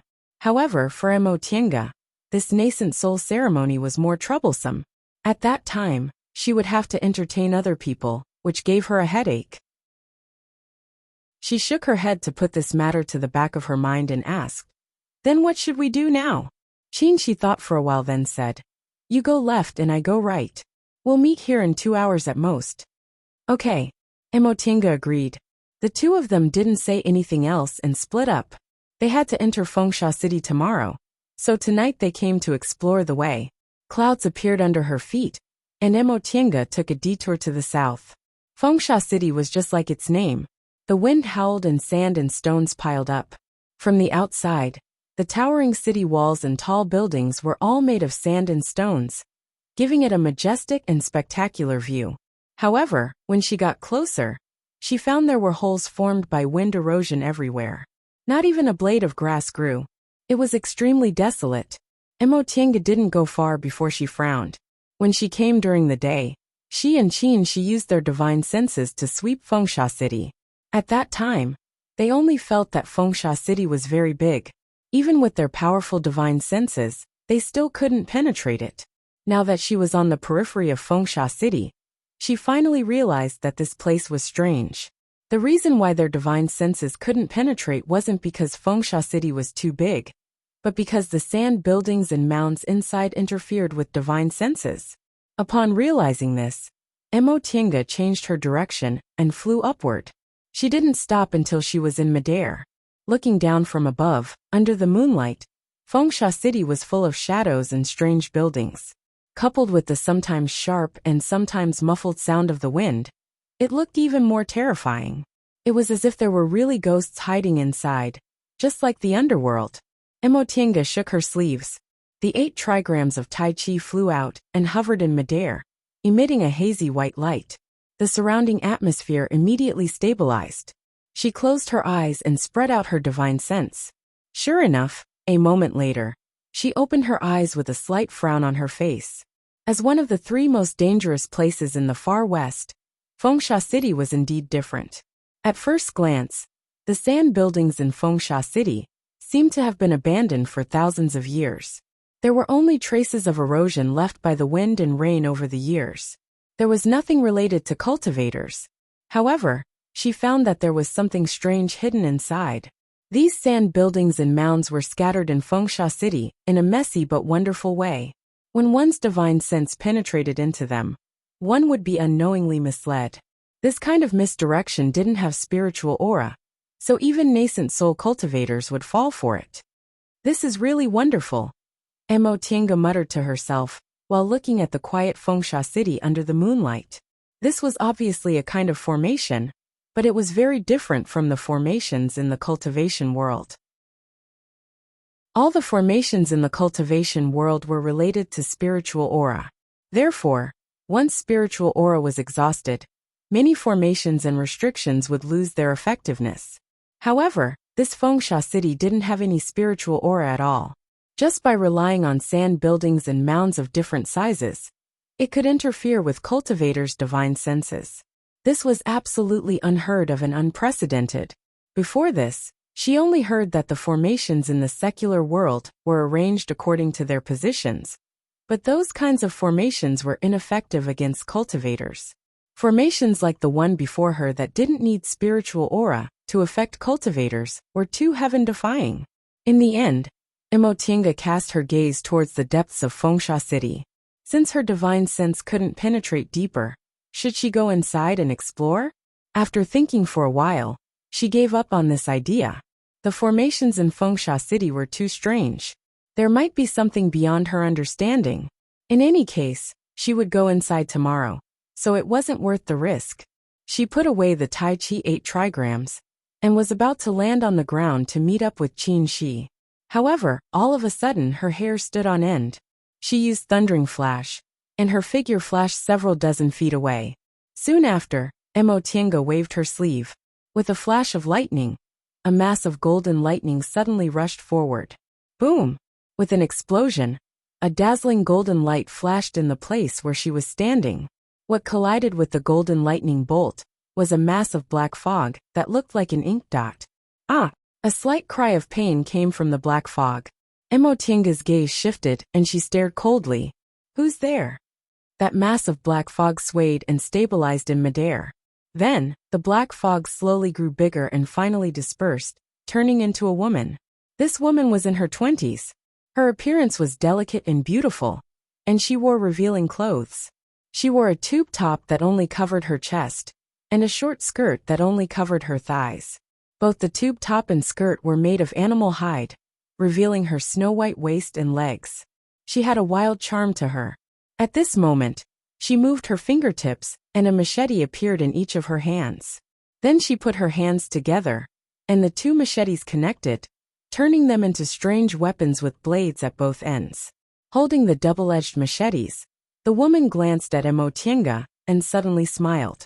Are you a Dao cultivator? Her pronunciation was clear, but her tone was a bit strange. She sounded neither like a Kunwa cultivator, nor a Shiron cultivator. Emotinga frowned slightly and nodded slowly. Yes, are you a devil cultivator? Although this woman didn't seem to have any abnormalities, Emotinga still felt a hidden devil aura from her. Moreover, this woman's cultivation level wasn't weaker than hers. She was also in the early stage of the nascent soul realm. Yes. The woman's eyes were full of curiosity. Seeing that Emotinga was holding the heaven and earth fan tightly with golden lightning circling around her body, as if she was ready to attack at any time, she smiled and said, You don't have to be so hostile, right? Although we're not on the same path, we don't have any grudges. Emotinga stared at her and said coldly, You sneak attacked me just now, but now you say you don't have to be hostile? I just think it's interesting. The woman raised her hands, and the two blades of the machetes in her hands spun. Under the moonlight, the cold light reflected on her face, making it bright and dark. She said, This is the first time I've met a high-level Dao cultivator, and you're a woman. I heard from others that high-level female cultivators are rare among Dao cultivators. Even if there are, they're usually relatively weak, so I couldn't help but test you. Emotinga stared at her for a long time. Seeing that she still had a smile on her face, she softened her tone. Really? What about now? You're very powerful, she said. Her expression was pure, which was incompatible with her coquettish charm. It turns out there's also such a powerful female cultivator among Dao cultivators. I really admire you. You're not weak either, Emotinga said. I still have an appointment with someone, so I'll take my leave now. She put away the golden lightning, then turned around, wanting to leave. In the next moment, a ray of light suddenly attacked her, bringing with it a piercingly cold gale. The golden lightning rumbled. Emotinga appeared behind the female devil cultivator and said unhurriedly, Your Excellency, do you only know how to sneak attack? Chapter 537. Hearing Emotinga's voice, the female devil cultivator was shocked. She was about to retreat, but she found that the double-edged scimitar she hadn't had time to withdraw was sinking. The lightning on the blade intertwined, as if it was stuck, and couldn't be withdrawn. She stared at Emotinga in horror. Aren't you just a Dao cultivator in the early stage of the nascent soul realm? She couldn't be blamed for being so surprised. The cultivation path of devil cultivators was based on safety. They were greedy for strength, so devil cultivators were usually stronger than Dao cultivators. If she didn't lie before, this was the first time she met a high-level Dao cultivator. It was no wonder she underestimated Emotinga's strength. Emotinga stared at her coldly. In your eyes, Dao cultivators are at the mercy of others? Right after she finished speaking, the lightning on the double-edged scimitar crackled and attacked the divine sense on the scimitar. The female devil cultivator turned pale with fright. She made a seal with her hands, condensed devil aura, and tried to withdraw the scimitar. This double-edged scimitar was her natal magic weapon, which contained the devil aura essence she refined for hundreds of years. If it was destroyed, her strength would be greatly reduced. Unexpectedly, Emotinga didn't intend to compete with her. Instead, she waved the heaven and earth fan and withdrew the golden lightning on the scimitar. When the female devil cultivator reacted, Emotienga had turned into a flight light and disappeared into the sky. The female devil cultivator withdrew the scimitar and stared blankly at the place where Emotienga disappeared. "What are you doing?" A deep male voice rang out.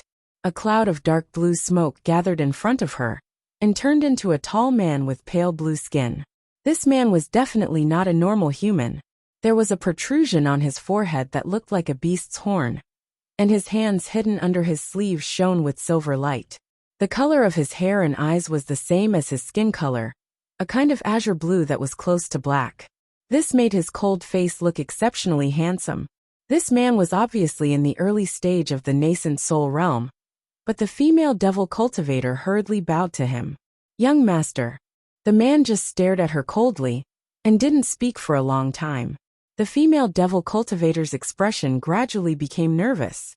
In the end, she couldn't help but say, "Young master, a Tao cultivator appeared here.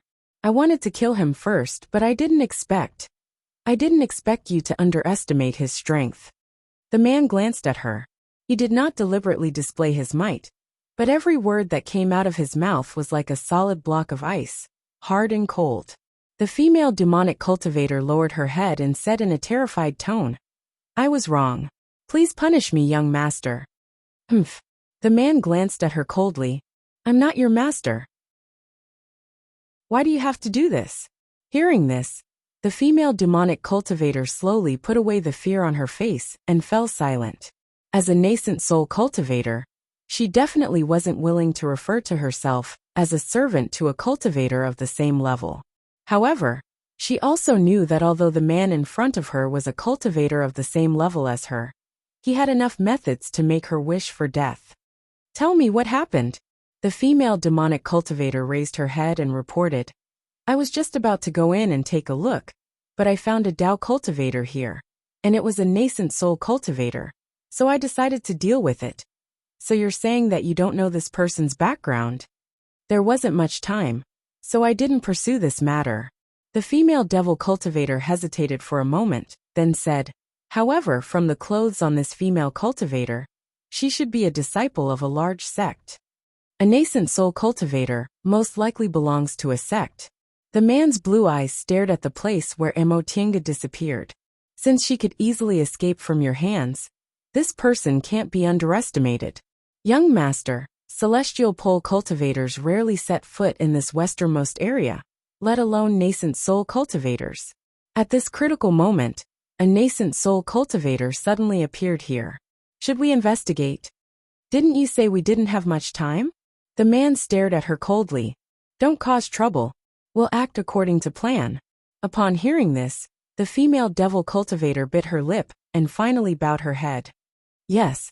Emotienga rushed all the way back to the small town near Sandstorm City. Suddenly, she felt a powerful divine sense attacking her. She held the heaven and earth fan tightly and was on guard. The person rushed directly towards her. In the next moment, she felt a familiar breath and finally relaxed. "Senior Marshal Brother?" Seeing it was Emotienga, she heaved a sigh of relief. "I'm fine." "What did he mean?" Emotienga asked. "Senior Marshal Brother, what happened to you?" She said, "Did you see a nascent soul devil cultivator? I met him, but he ran away. His divine power was strange, and I was worried he would run into you." Emotienga hesitated for a moment. "I did run into a nascent soul devil cultivator, but her strength was average. I forced her to retreat after a sneak attack." She was stunned. "Average strength? Did we run into different people?" Then he asked, "What did the devil cultivator you ran into look like?" "It was a woman in the early stage of the nascent soul realm." "A woman?" She was surprised. "I ran into a male cultivator in the early stage of the nascent soul realm. He had a strange appearance and blue skin." "So two devil cultivators appeared at the same time?" The two of them looked at each other. They both felt this matter wasn't simple. Huazong and Emotienga were here for the secret storehouse that might exist in Sandstorm City. But what about these two devil cultivators? Was there some secret in Sandstorm City they didn't know? The two of them thought about it. After a while, Emotienga said, "Aside from Sandstorm City, I can't think of any other reason why they came." Qinshi nodded slowly. The far west is desolate. There's nothing worth the nascent soul cultivator's attention within a radius of several hundred miles. These two people must have come for Sandstorm City. If that's the case, wouldn't they have a conflict with us? The celestial pole wasn't like Yunzhong. Righteous and devil cultivators once fought each other. Until now, the devil path had been refused entry to Kunwu from the north of Demonic Mountain. Devil path cultivators had a deep-rooted hatred for righteous path cultivators, especially Dao cultivators. Qinshi said, "We have to enter Sandstorm City. Let's talk about it when we run into them." Right after he said that, they suddenly felt two auras. The two of them turned around. It was Huazong and Emotienga. Fellow Taoists. Huaziki saluted them with a solemn expression. "Have you sensed the presence of other cultivators?"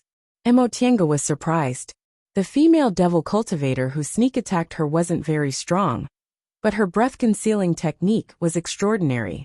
If she hadn't practiced the soul-refining art successfully, her sneak attack might have really succeeded. The one Qin she encountered could easily escape from him, so her escaping technique was obviously extraordinary.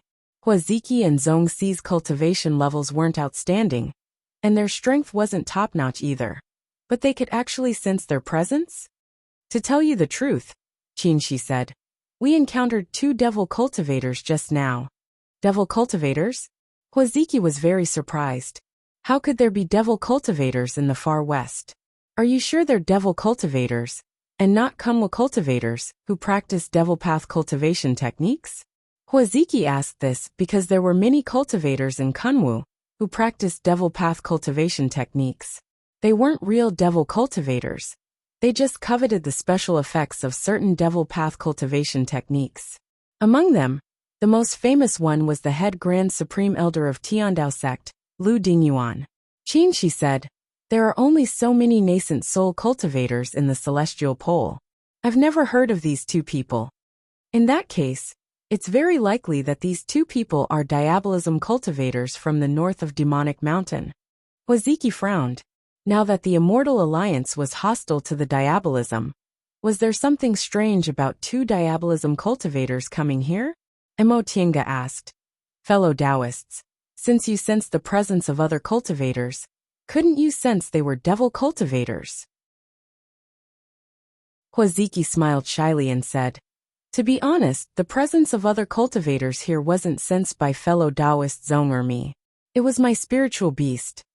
As he spoke, he lightly patted the spiritual beast bag on his waist. A palm-sized butterfly flew out and landed on his shoulder. Huaziki said, "Although this spirit-seeking butterfly is a 7th-rank spiritual beast, it has almost no fighting power. It's only very sensitive to spiritual aura. It can sense even the slightest spiritual aura fluctuation." "I see. If they hadn't run into each other, she wouldn't have found any traces of those two devil cultivators.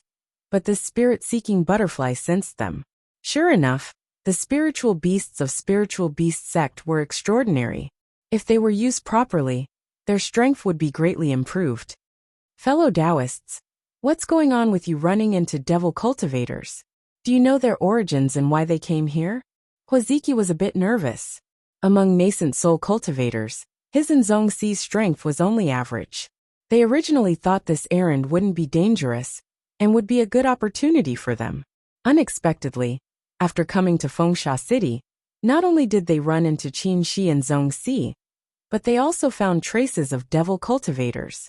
If there was another conflict, it would be good enough if he and Zhongxi could escape unscathed. Qinshi shook his head. "Just now we ran into two devil cultivators, one male and one female. Both of them were in the early stage of the nascent soul realm. The male cultivator had a strange appearance, mysterious divine powers, and extraordinary strength. The female cultivator didn't seem to have anything special about her for now.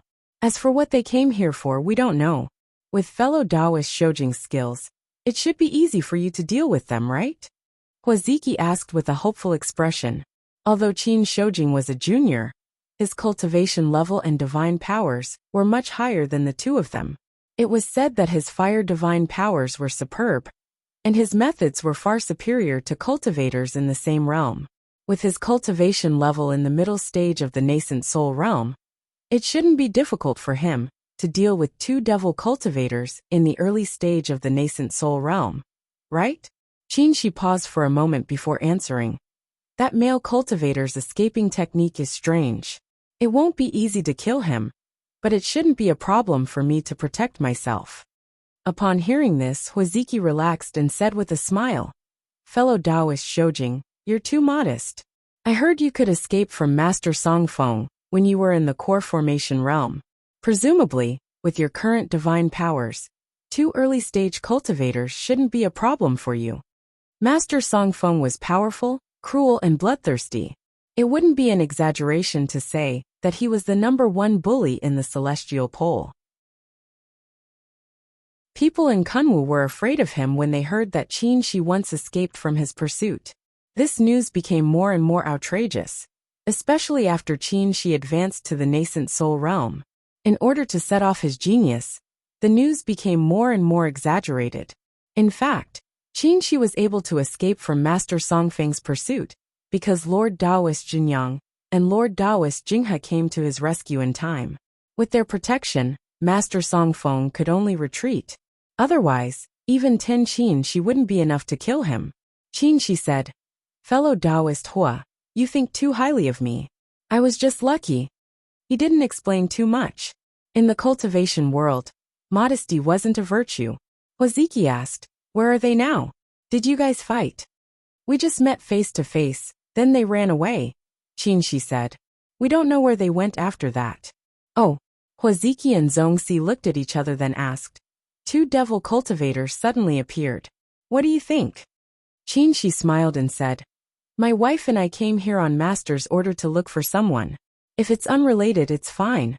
If there's any conflict, it won't be too late to take action.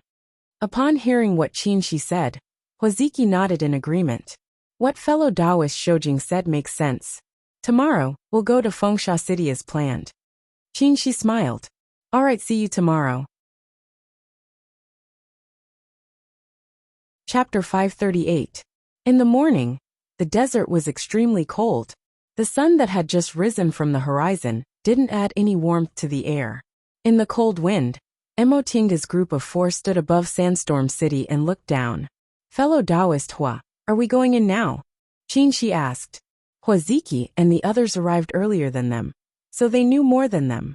Huaziki said, Let's wait for a while. Then he untied the spiritual beast bag on his waist and released a 5th-rank spiritual monkey. The monkey's fur was shiny, its eyes were red, and its wild nature was hard to tame. As soon as it came out of the bag, it bared its teeth at Emotinga, who was closest to it. This red-eyed monkey is very clever and suitable for exploring the way. Huaziki patted the monkey's head and shouted, Go! Under the beast-taming art of Spirit Beast Sect, the monkey immediately became docile and obedient. It jumped down from the sky and hopped away, disappearing among the sand buildings and mounds. Emotinga couldn't help but glance at the row of spiritual beast bags hanging on Huaziki's waist. With the help of spiritual beasts, a cultivator's strength would be greatly improved. Unfortunately, although spiritual beasts weren't difficult to catch, it wasn't easy to recognize a master. Before hatching, spiritual beasts could recognize a master by blood, but after hatching, they could only establish a subordinate contract. Compared to a spiritual beast contract that recognized a master, a subordinate contract required one's divine sense to be much stronger than that of the spiritual beast. Because of that, even though Kunwu was close to the demonic beast forest, there weren't many cultivators who owned spiritual beasts. Even if they did, their cultivation level was 1 realm lower than theirs. However, the cultivators of Spirit Beast Sect were an exception. Every cultivator of Spirit Beast Sect had a spiritual beast that they had established a blood contract with. The so-called blood contract was much more complicated than simply recognizing a master by blood. It was similar to a natal magic weapon. The natal magic weapon contained the cultivator's blood essence, so the injury of the magic weapon was the injury of the master. The same was true for a blood contract. The spiritual beast and its master depended on each other for survival. After establishing a blood contract, the spiritual beast's strength would be greatly improved. It could also communicate with its master, and could use secret techniques to cultivate together. Therefore, the natal spiritual beasts of spirit beast sect cultivators were in the same realm as themselves. Huaziki was a nascent soul cultivator, so his natal spiritual beast should be in the 8th rank. Aside from Yin Zhongyuan and Old Donkey Ma, Emotienga hadn't seen any 8th rank spiritual beasts, so she didn't know whether they were more powerful than demonic beasts. Seeing that his spirit-seeking butterfly and scarlet-eyed monkey were both very amazing, it was likely that his natal spirit beasts wouldn't be weak either. Speaking of which, the spirit beast sect's most famous spirit beast was the sect's founder's mount, the Qilin. However, many people believed that the so-called Qilin was a spiritual beast that possessed the blood of the Qilin. One should know that the Qilin was one of the 5 ancient spirits that had disappeared from the world a long time ago. Even if it still existed, it was not something that could be tamed by the cultivators of today. When she thought of Qilin, she couldn't help but think of the 5 spirits' sacrificial temple. She had already seen the azure dragon and the vermilion bird sacrificial temples, and knew that the black tortoise sacrificial temple was located in Yunzhong, but she didn't know where the white tiger and Qilin sacrificial temples were. Since the azure dragon, the vermilion bird, and the black tortoise existed, white tiger and Qilin should also exist, right? After a while, the red-eyed monkey still did not turn around. Qin, she asked, "Fellow Taoist Hua, why hasn't your spiritual beast returned yet?" When Huaziki heard this, he made a hand seal, but his face darkened and he didn't move for a long time. Seeing that his expression was strange, Qin, she asked, "What's wrong? Did something happen to it?" Huaziki said with a heavy tone, "The red-eyed monkey's life isn't in danger, but I don't know why it hasn't come back. Moreover, the connection between us has become very weak." At this point, Huaziki frowned deeply. In terms of divine power, spirit beast sex cultivators couldn't be considered outstanding in Kunwu. The reason why it was ranked among the 7 great cultivation groups was because its beast-taming ability was outstanding. With the help of spiritual beasts, its cultivators were usually slightly stronger than ordinary cultivators. It could be said that spirit beast sex beast-taming technique was the foundation of its foothold. But now, as soon as the red-eyed monkey entered Sandstorm City, his beast-taming technique failed. If that was the case, wouldn't his strength be greatly reduced after entering Sandstorm City? Brother Hua, Zhongxi, who rarely spoke, suddenly spoke. He looked at Sandstorm City under his feet and said, "This Sandstorm City is actually a great formation." Emotinga's eyes brightened. This Zhongxi's attainments in formations weren't low, to be able to see that there was a formation in Sandstorm City. "Oh, what did Brother Zhongxi?" Huaziki hurriedly asked. Zhongxi said, "On the surface, Sandstorm City doesn't seem to have anything to do with cultivators, but the disorderly placement of the sand piles actually has a pattern. I just did some calculations, and it coincides with the Chiman divination art." Oh, Huaziki was surprised. Was this Sandstorm City left behind by ancient seniors?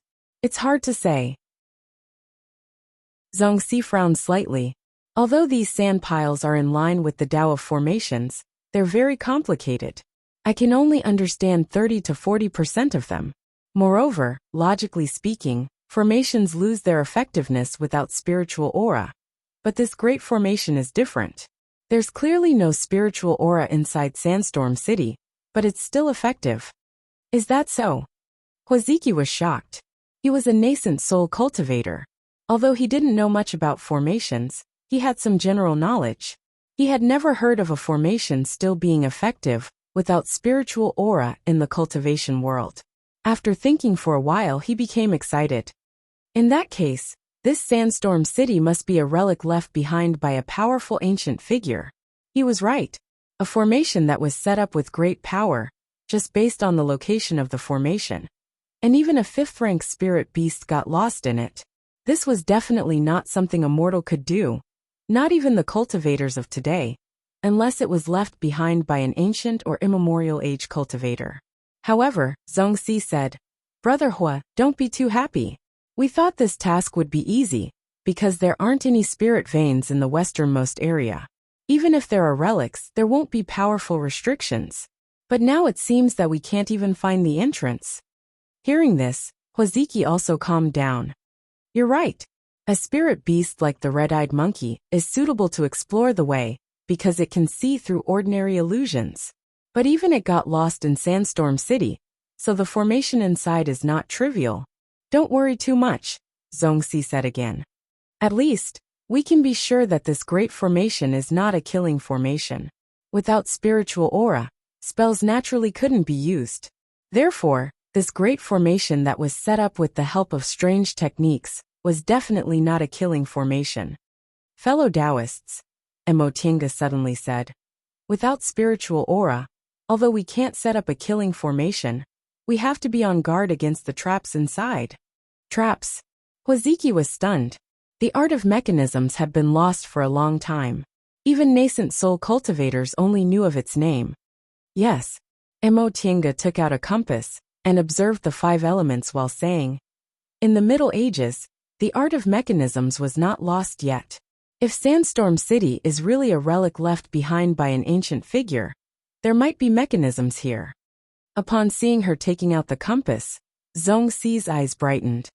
Fellow Taoist Qingwei seems to know a lot about the art of mechanisms. Emotinga smiled and said, I know a little about formations, so I also know a little about the related art of mechanisms. Really? Fellow Taoist Qingwei is also a formation master? I only know a little, Emotinga said modestly. She then asked, fellow Taoist Zong, are you proficient in formations? I wouldn't dare. I only know a little. Knowing that Emotinga knew about formations, Zhongxi became friendly. Looking at the compass in Emotinga's hand, he said, the yin and yang and the 5 elements here are very stable. It doesn't look like a bewildering formation or an illusory formation. Both bewildering formations and illusory formations used yin and yang and the 5 elements to create an illusion. So yin and yang intertwined, and the 5 elements were in disorder. Emotinga looked down at the compass. Sure enough, it was very stable after she injected spiritual aura and didn't change at all. She frowned slightly. This great formation is far beyond the level of today's formations. Yes, Zhongxi sighed. Since there's no spiritual aura in yin and yang, and the 5 elements are stable, who would know there's a formation here? With my level of formations, I can only see that it's in harmony with the divination arts. But I can't tell what kind of formation this is. I wonder if fellow Taoist Qingwei can see anything? Emotinga shook her head. Me neither. In fact, she knew a little more than Zhongxi, and could understand about 50 to 60% of it. But that was all. As for what kind of formation this was, and what it was, she had no idea. The 4 of them were silent. After a while, Qinshi asked, fellow Taoists, you came here first. Didn't you explore the way? Hoziki was a bit embarrassed. Fellow Taoist Zong, and I went to other places before. When we arrived in Sandstorm City, we were busy recovering our spiritual aura. So we just summoned the spirit-seeking butterfly and explored this place. Such carelessness really didn't seem like the behavior of a nascent soul cultivator. But on second thought, it was also human nature. The westernmost area not only had harsh conditions, but it also didn't have any spirit veins. So it had always been far from cultivators' sight. Even though it was one of the 3 most dangerous places in the westernmost area. Who would have thought Sandstorm City, a place without any spirit veins, would actually have such a powerful formation? Apart from that, Emotinga also heard the hidden message in Hoziki's words. He and Zhongxi were both nascent soul cultivators, but when they arrived in Sandstorm City, their spiritual aura actually wasn't enough. It seemed the place they went before must be a dangerous place. Moreover, the 2 of them must have encountered danger. Otherwise, they wouldn't have rushed to Sandstorm City without recovering their spiritual aura. Maybe it was in this dangerous place that they learned the secret storehouse was in Sandstorm City. With that thought in mind, Emotinga turned to look at Qinshi. The 2 of them exchanged a tacit look. What about now? Qinshi asked. Fellow Taoists, are you going to enter the city like this? Hoziki hesitated for a moment, but soon made up his mind. If you didn't encounter us, presumably fellow Taoist Shojing would have also entered the city, right? So fellow Taoist Hua has decided to enter. Yes. Seeing that Zhongxi didn't object, Huaziki continued. Since this great formation in Sandstorm City doesn't exist in the current cultivation world, there's a high chance there's a treasure inside. How can we let it go? Correct, Zhongxi said. We found this place with great difficulty, so we naturally can't give it up. Even if they didn't have the mission from the Immortal Alliance, they still had to enter and explore the great formation in Sandstorm City. What about fellow Taoists Zhoujing and Qingwei? Qinshi smiled and said, What fellow Taoist Hua said makes sense. My wife and I also think so. The four of them reached an agreement. After discussing for a while, they soon came up with an idea and landed somewhere in Sandstorm City. At that moment, a man and a woman appeared on the outskirts of Sandstorm City. Young master, they've already entered. The tall, blue-skinned man stared at the place where the four people disappeared. After a long time, he finally said, It's good to let them explore the way first. Chapter 539. Looking down from above, Sandstorm City was a bit big, but with the speed of nascent soul cultivators, even if they flew slowly, 1 hour was enough for them to circle around the city. However, they couldn't just fly in the sky if they wanted to find the hidden secrets of Sandstorm City. They had to come down and search slowly. Not only were there many sand buildings and mounds in Sandstorm City, but they also formed a formation. If they searched like this, it wouldn't be a matter of a few hours. The four of them entered the city. After walking for a while, Huaziki's red-eyed monkey still hadn't come back, and the four of them got lost. Now the four of them realized they still underestimated Sandstorm City. Such an exquisite formation that didn't need spiritual aura to trap 4 nascent soul cultivators was simply unheard of. After confirming this, the four of them discussed for a while and decided to draw a map of Sandstorm City first. For cultivators who could fly, drawing a map was also simple. They just needed to fly in the air and draw it. But after doing so, the four of them were shocked again. This great formation not only interfered with divine senses, but also affected their eyesight. They could see clearly, but when they tried to remember it, they couldn't remember what it looked like. Now the four of them realized Sandstorm City wasn't an ordinary distant past era relic. If this place was really a treasure trove of a great ancient sect, that sect must be very powerful. Hua and Zhong were very excited to come to this conclusion. Their cultivation levels were very ordinary. It had been hundreds of years since they advanced to the nascent soul realm, but they hadn't been able to advance further. If they could find some treasures here, it would be a great fated chance for them. Mo Tiange and Qinshi, on the other hand, were worried. After what happened in the Sea of Returning Ruins, they felt that distant past relics weren't something to be trifled with. Not to mention the danger in the Vermilion Bird Sacrificial Temple. The deification refined corpse they accidentally released would have killed them on the spot if they were one step slower. However, they also understood that opportunities and dangers coexisted. If they didn't dare to take risks, they would miss their fated chance. Besides, they were here to find Xiao Xilan's remains.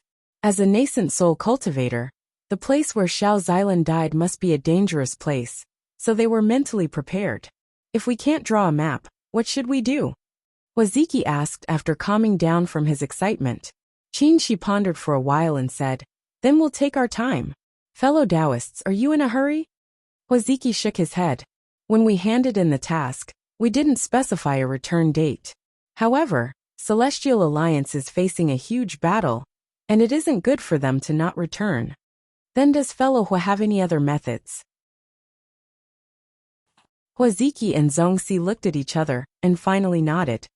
Then we'll do as fellow Taoist Zhoujing says. Although the current situation was tense, to be frank, even if the Immortal Alliance collapsed, as nascent soul cultivators, where couldn't they go? It was good that the Celestial Alliance was there, and they had many low-grade cultivators to serve them. However, in front of a huge opportunity to advance, it was insignificant. After a short pause, Huaziki continued. Fellow Taoists, this Sandstorm City is so big that it would take too long to search step by step. Qinshi remained calm and asked, Then what does fellow Taoist Hua think? In my opinion, Why don't we split up and look for him? If we find him, we'll inform him. She glanced at Emotienga, then nodded. All right. Huaziki smiled. Brother Zong and I will go south. And you two will go north. What do you think? No problem. The four of them exchanged sound-transmitting jade talismans and split up to search. When Huaziki and Zongxi were far away, Emotienga asked, Senior Marshal Brother, they did it on purpose, right? Qinshi smiled. Why do you think so? Emotienga said, they have the map of the storehouse in their hands, and they might have found specific information about the treasures, but we don't have anything. Since there's no danger here, why would they drag us along? Qinshi nodded. What you said makes sense. Emotienga continued. Besides, Senior Marshal Brother, you're in the middle stage, so it's not a problem for you to deal with a few early-stage cultivators. You're far stronger than them. So if you find the treasures, you should at least divide them equally, right? This might not be fair to them. Right. Qinshi nodded again. He and Huaziki only knew each other, but they weren't friends. They had all the information about the storehouse. So how could he be willing to share the treasures with them? He pulled them along because they came at the right time, and he wasn't sure if there was any danger. So he might as well bring them along to increase their strength. If there was really no danger, he didn't need to inform them. If their strength exceeded theirs, it wouldn't be too late to ask for their help. Huaziki's plan was very good, and the two of them had nothing to be angry about. They came here for Xiao Xilan's matter, so it was just a coincidence that they ran into them. Then Senior Marshal Brother, are you willing? Once they realized there was no danger, they left us behind. Qinshi chuckled and looked at her. You're the one who's not willing, right? Of course. Emotienga said without hesitation. It's fine if they don't know. They pulled us into their group, but now they don't want us to get involved. How could they let us off so easily? Of course not. Qinshi smiled. How could there be no danger here? When the time comes, they'll have to call us obediently. Right. Emotienga also smiled. That Senior Xiao was a member of Xuanji School. She was proficient in formations, but she also died here. So this place is definitely not simple. So let them be. Qinshi's smile was a bit cold as he stared at the place where Huaziki and Zongtienga disappeared. When they hit a wall, they'll naturally inform us. Even if they don't have time to inform us, no matter how big this sandstorm city is, we'll be able to find the place of the accident as long as we spend some time. The so-called accident referred to the death of Huaziki and Zongtienga. It would have been fine if they hadn't told them before, but they wanted to pull them into their group. Now that they saw there was no danger here, they wanted to get rid of them, which was a bit unkind. That being the case, why should they worry about their lives? Let's go. Let's take advantage of this time to walk around and see what's going on in Sandstorm City. He believed that Emotienga's attainments and formations weren't inferior to Zongxi's. She had learned a lot since she was a child. She also obtained Xuanji School of Formations, Emo Yaoqing's notes, and Fu Yaozi's guidance. When it came to formations, there weren't many people in the Celestial Pole who were better than her. Whether it was finding Xiao Xilan's traces or cracking the secret storehouse, it would be much easier to figure out this great formation first. A few days passed quickly. Huaziki and Zongxi stood under a mound, seemingly looking for something. Next to the mound was a sand pit. Brother Zong, are you sure this is the entrance to the storehouse? Zongxi held a sheepskin scroll in his hand and compared it with the map. It should be. He pointed at the mounds around them. The sandstorm formation itself is a big formation, but the dozen or so mounds around it form a small formation.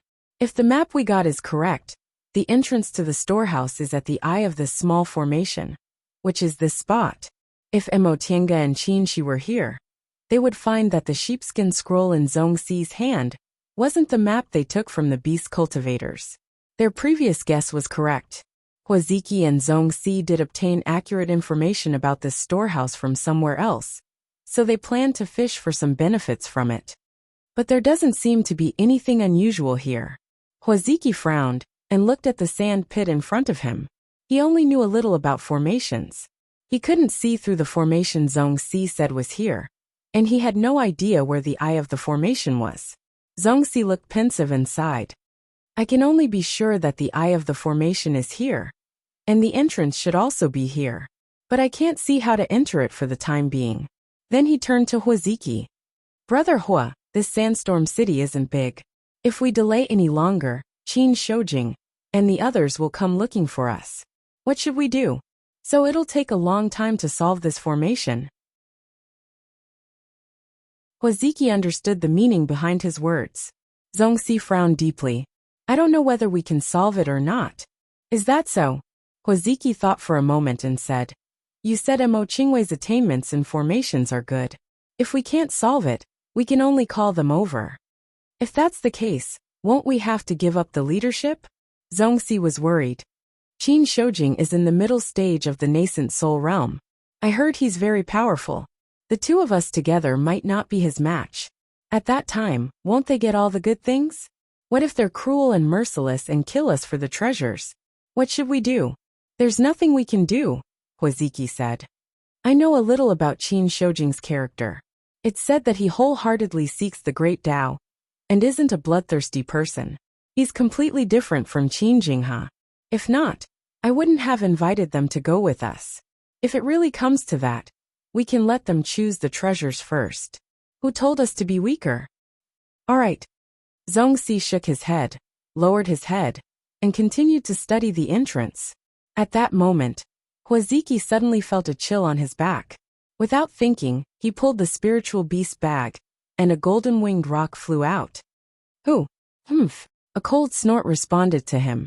Then, a mass of black fog appeared out of thin air.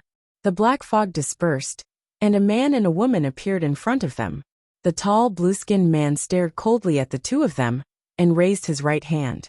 This hand didn't look like a human's hand at all. It was silvery white and flashed a cold light. It was actually a fake hand made of metal. At this moment, a dead butterfly lay in the palm of this fake hand.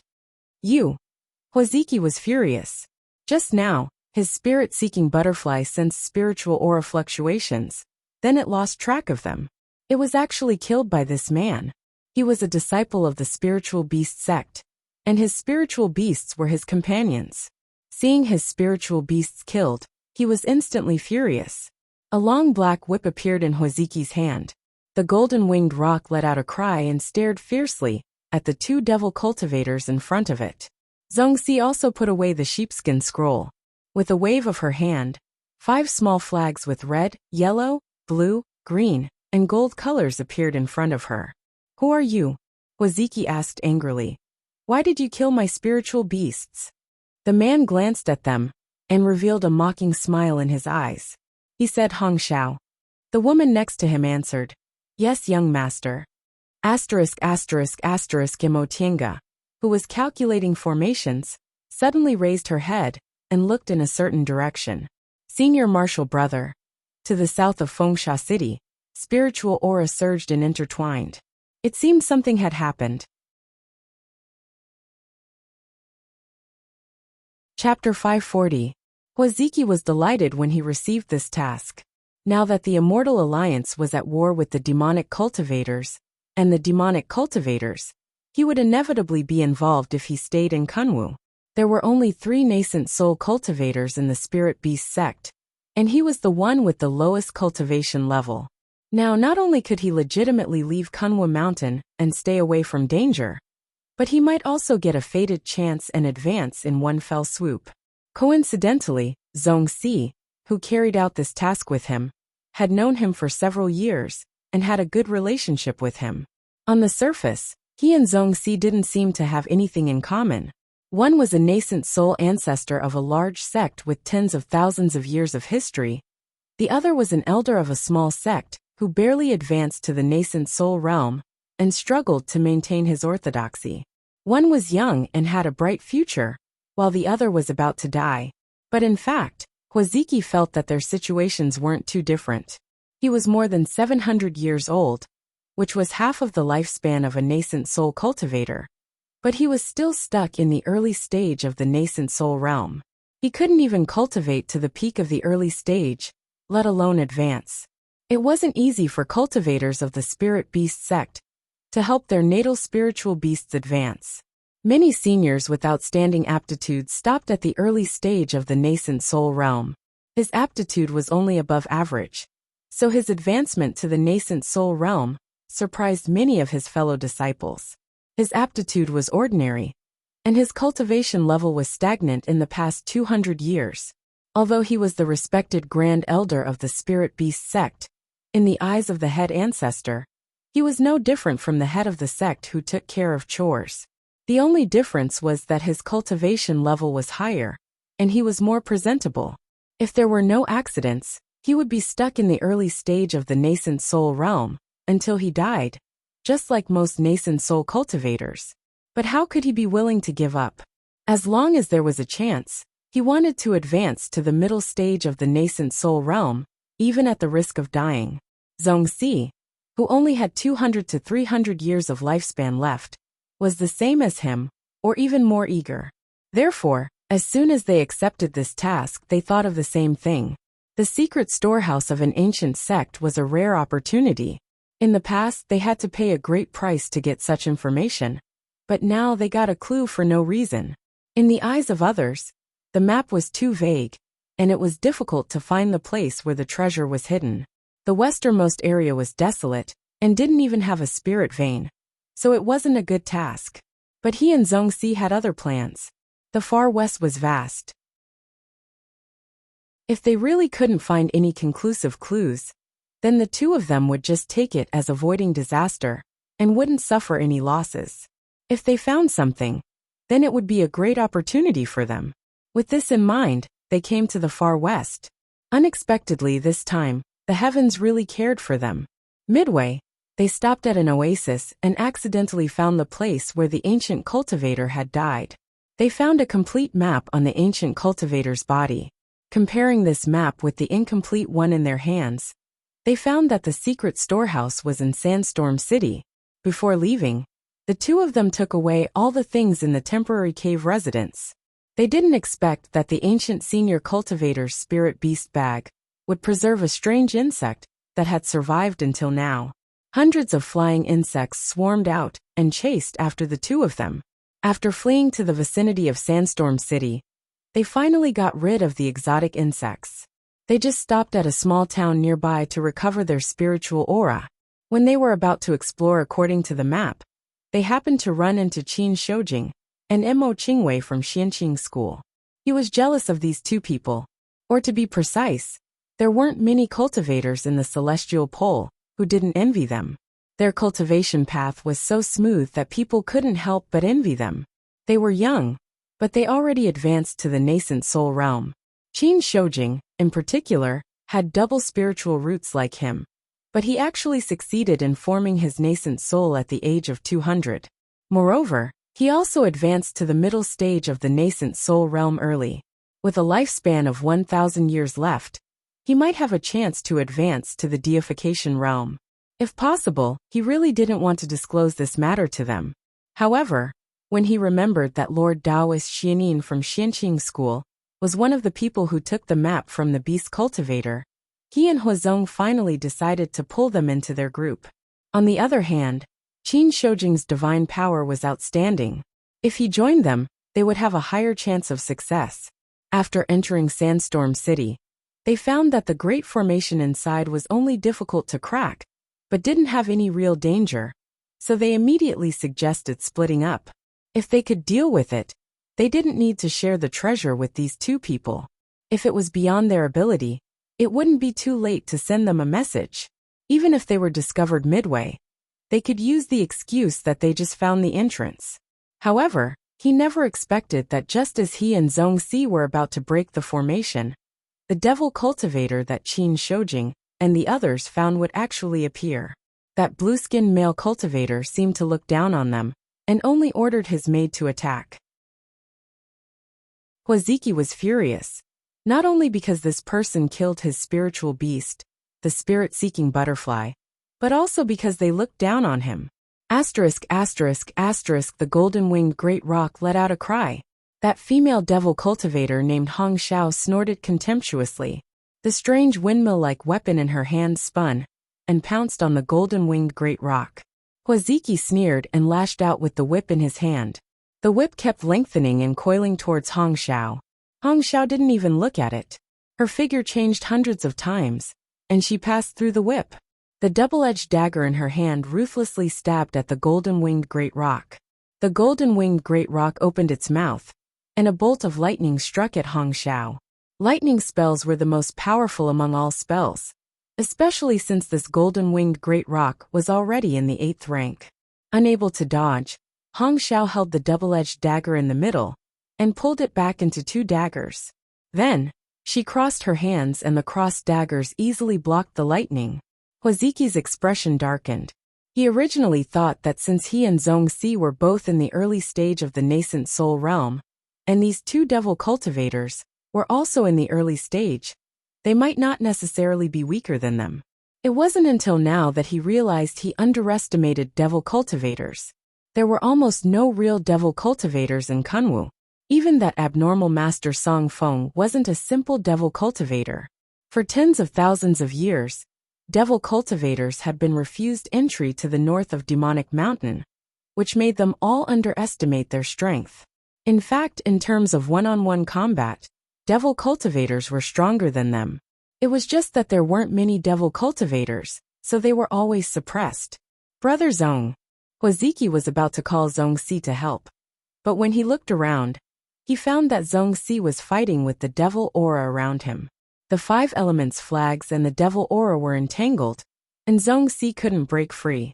As for the male devil cultivator, he was still standing on the side, coldly watching him fight with Hong Xiao. Huaziki's heart sank. Only now did he understand what Qin Shoujing meant by his mysterious divine ability. This male cultivator seemed to be only in the early stage, but his strength was far above his and Zhongxi's. He couldn't help but regret. Why did he want to take the treasure for himself and send Qin Shoujing and Mo Qingwei away? If the 4 of them joined forces, they could definitely defeat these 2 people. But it was too late to regret. He could only hope that Qin Shoujing and Mo Qingwei could detect the spiritual aura fluctuation and arrive in time. Just as he was thinking about this, he suddenly felt pain in his chest, and his spiritual breath became chaotic. His natal spiritual beast, the golden-winged great rock, was stabbed by Hong Xiao. The golden-winged great rock rolled down from the sky after its wing was stabbed by a dagger. It managed to stabilize itself and cried at Huaziki. An 8th-rank spiritual beast already had spiritual intelligence. The golden-winged great rock was asking him for help. Seeing that his spiritual beast was injured and couldn't resist, Huaziki lashed out with his whip towards Hong Xiao. Under his interference, Hong Xiao had no choice but to retreat. At this moment, the male cultivator who had been standing in the air all along suddenly looked towards the north. We can't delay any longer. With that said, the silver fake hand suddenly expanded and reached towards Zhongxi. Ah! Hearing the scream, Huaziki turned his head and his expression changed dramatically. That male cultivator's fake hand crushed Zhongxi's head just like that. Even his nascent soul couldn't escape. Fear welled up in his heart. Without much time to think, he teleported to the golden-winged great rock's side and put it into the spiritual beast bag. Then, he turned into a ray of light and fled into the distance. Want to escape? The male cultivator snorted coldly. A giant hand suddenly appeared in the air and ruthlessly squeezed towards Huaziki. Ah! This time, it was Huaziki who screamed. His body was squeezed into a pile of flesh. Even his nascent soul, which had just escaped, couldn't escape in time, and was squeezed into a mist of blood. The mist of blood dispersed. The male cultivator wiped the blood on the fake hand he took back. Young master. The maid Hong Xiao picked up the 2 people's things and offered the sheepskin scroll. The male cultivator took the sheepskin scroll and said, "Let's go." Not long after they left, 2 rays of light appeared in the sky and quickly landed. Seeing the ground full of flesh and blood and Zhongxi's headless corpse, Qin Shi frowned. We're late. Sensing the spiritual aura fluctuation, the 2 of them immediately rushed over. However, Fengsha City wasn't big, but it wasn't small either. Even if the 2 of them flew at their fastest speed, it still took them less than an hour to reach the spiritual aura fluctuation. Huaziki and Zhongxi were already dead. Looking at the pieces of flesh scattered on the ground, Emotienga endured her disgust and said, "These two people are really ruthless." She'd seen many corpses, but she'd never seen such a disgusting one. The people she was joking with a few days ago turned into a pile of flesh, just like that. She glanced around, bent down, and picked up a palm-sized piece of metal from the sand. He weighed it and said, "This is black gold." Black gold? Emotienga was surprised. Black gold was a precious material for refining tools, especially suitable for forging swords. It was relatively common in ancient times, but it was rare nowadays. For sword cultivators, 1 or 2 pieces were hard to find. They once saw it in a secret place in ruins of NC, where cultivators from ancient sects used it to make mechanisms. How could he just pick up such a precious thing so casually? "It seems to belong to those two," she said. This piece of black gold was shiny, and didn't look like it was left behind from ancient times. Emotienga took the piece of black gold from his hand, and looked at it carefully. She said, "This piece of black gold is cut very neatly, and has almost no impurities. It doesn't seem to be a simple material. And if it's a material, it might be something from ancient cultivators." She suddenly noticed that Emotienga's expression became very strange, so he asked, "What's wrong?" Emotienga gave him the piece of black gold. "Touch it." As soon as she touched it, he discovered that there were very fine engravings on the surface of the black gold piece. The two of them looked at each other. Emotienga took out an ink box from her chiankuan bag, dipped the piece of black gold in ink, and pressed it on the back of her hand. She took the piece of black gold away. The lines on the back of her hand were messy, forming a messy pattern. When the two of them saw this pattern, they looked up at each other and blurted out, "A map!" Chapter 541. After learning about the existence of an ancient secret storehouse in Fengsha City, and seeing such a brilliant formation here, Emotienga was almost certain this was the place where Xiao Xilan died. Xiao Xilan was a disciple of Xuanji School, and Xuanji School was a major formation sect. The Xuanji formation book they passed down was exquisite, and could be regarded as the best formation technique in the world. Wanderer Ziwei, who had been Xiao Xilan's husband for 200 years, had such attainments in formations, so Xiao Xilan, as his legitimate successor, must be a great formation master. In a place like Fengsha City, cultivators who came to explore together would definitely invite a formation master. Xiao Xilan was undoubtedly a good choice. If this was really the case, this Fengsha City was a dragon's pool and tiger's den. Even a formation master like Xiao Xilan died here. Emotienga played with the Jinwu slip in her hand, and thought for a while. She said, "I'm not sure about breaking this Fengsha City's formation. Not to mention things that were far away. Just this obvious big formation, and the countless small formations within it were things that she couldn't understand." She nodded to show his understanding. In the past few days, they had been trying to figure out this big formation. Although he wasn't good at formations, he knew this formation was far beyond the level of formations in the cultivation world. Even if they brought all the formation masters in the celestial pole here, they couldn't guarantee they could break it. However, the possibility of Xiao Xilan dying here was very high. This was related to Emotienga's life, so they had to try even if they weren't sure. "Let's take one step at a time," he said. "We have to try." Emotienga also sighed and nodded. She turned around and walked around. Finally, he stopped in front of the sandpit. "Look here." Emotienga looked in the direction he was pointing and was stunned. She saw several mid-grade spirit stones scattered around the sandpit. They seemed to be arranged randomly, but if she looked carefully, she would find some kind of pattern. Around the spirit stones, there were also intersecting lines drawn with beast blood. "Breaking a formation with a formation?" she muttered to herself, then crouched down to demonstrate it. A moment later, she patted the dust on her hands and stood up. Fellow Taoist Zong is quite unique in formations. He actually came up with this method. Seeing her relaxed expression, she asked, "Do you have a solution?" "I can try to complete this formation," Emotienga said. "It's hard to say whether I can break it or not, but I have a good chance." That would be the best solution. Since Huaziki set up this incomplete formation here, The entrance is most likely here. Emotinga hesitated for a moment. Do you think those two devil cultivators will come again? Qinshi said. Probably not in the short term. Otherwise they wouldn't have to leave. Yes. Emotinga crouched down and started to mend the formation. Qinshi, on the other hand, took the piece of black gold and examined it carefully. This black gold piece should be the clue Lord Taoist Xianin, and the others obtained from the beast cultivators. The black gold plate was black and glossy. There were fine scratches on both sides. If one didn't touch it carefully, it would be hard to notice. He imprinted the engravings on both sides of the paper and studied them carefully. The engravings on both sides were two maps. One of them had the outline of a mountain range, and one could barely tell that it was the terrain of the extreme west. The other should be a map of a maze. The strange thing was that the two maps were not complete. According to the map, there were at least two fragments. Could it be that the two demonic cultivators had obtained one of the fragments? These two maps could only confirm that it was the extreme west.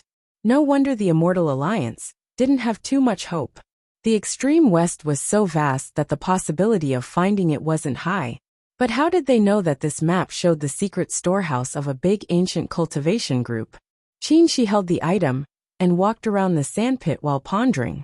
It wasn't until he accidentally used his divine sense to explore the inside of the black gold piece that he suddenly understood. This piece of black gold was not only used to engrave a map, but there was also an enchantment sealed inside. It seemed that this item was also the key to the place where the treasure was hidden. According to the records left behind from ancient times, some sects would seal enchantments inside certain objects and use them as keys. However, based on this item alone, it was impossible to confirm that the secret storehouse was in the Sandstorm City. Huaziki and Zhongxi must have found other clues. Unfortunately, their things were taken away by the two devil cultivators. Time passed by. Emotienga had been calculating the incomplete formation left by Zhongxi. At first, Qinshi studied the two maps, but later, he simply sat on the side and meditated. Those two devil cultivators didn't come again. They didn't know whether it was because they had other goals, or because they didn't want to fight with them. 2 days later, Emotienga finally clapped her hands and said happily, "It's done." Qinshi opened his eyes and stood up. "There's a result? N. The formation left by Zhongxi can be considered repaired. Next, we can try to see if we can crack this small formation." Emotienga laid a formation flag in the center of the formation and put down the last spirit stone. Buzz! With a soft sound, hundreds of spirit stones lit up at the same time, forming a light shield. A bright white light appeared in the center of the light shield and shot into the sandpit. Boom! After the loud noise, there was a rustling sound. All the sand in the sandpit leaked out. A moment later, the sandpit was empty, replaced by a big black hole. Both Emotienga and Qinshi were happy. They didn't expect things to go so smoothly. They came here without knowing there was a secret storehouse here. Huaziki and Zhongxi's accidental death benefited them. The spiritual aura of the spirit stones on the ground was completely absorbed and turned into powder. Emotienga erased the traces of the formation and asked Qinshi, "Do we go down?" Qinshi thought for a moment and said, "Put your puppet down first. Maybe there are some traps inside." She took out the jade bone puppet from her Qianquan ring, put the crystal jade in it, and ordered it to jump into the hole. Boom, boom, boom, boom. As soon as the puppet jumped in, several explosions rang out. Emotienga felt the puppet was hit by something and almost fell down. Fortunately, this puppet was made of incomparably solid nephrite holy spiritual jade, so it only swayed a bit before it steadily descended. When it safely fell to the bottom, it flew up again. The traps inside the hole were activated again. The puppet flew up wobbly and was hit countless times. When the puppet flew out, Emotienga touched the tiny wounds on its body with distress. Fortunately, the white robe it wore was a defensive magic weapon, so these were just scratches and wouldn't affect its strength. She replaced the crystal jade that had used up all its spiritual power and ordered the puppet to jump down again. She repeated this several times until the traps inside no longer activated. Okay, let's go down. And She waved his arm. The three young real fire sword appeared and turned into several sword lights, surrounding the two of them. Let's go. Asterisk asterisk asterisk young master. In another corner of Fengsha City, the maid named Hong Xiao asked, "Why don't we kill those two Dao cultivators?" She had been holding back this question for 2 days. With young master's personality, he should have killed anyone who got in his way. But this time, he chose to avoid them. She knew young master's personality, so she didn't dare to ask him. Now, seeing that he was still cultivating unhurriedly, she couldn't help asking, "What's the hurry?" The male cultivator sat cross-legged to adjust his breath, not even opening his eyes. Hong Xiao bit her lip and said, "I'm afraid Castellan will think I'm incompetent." Upon hearing this, the male cultivator opened his eyes and raised his eyebrows. "You're quite frank." Hong Xiao lowered her head. "It's useless to lie in front of young master. I'd better be frank." Heh. The male cultivator laughed. "No wonder you could follow Shuang for so long, and even made her break the rules to help you advance to the nascent soul realm. You're indeed a smart person."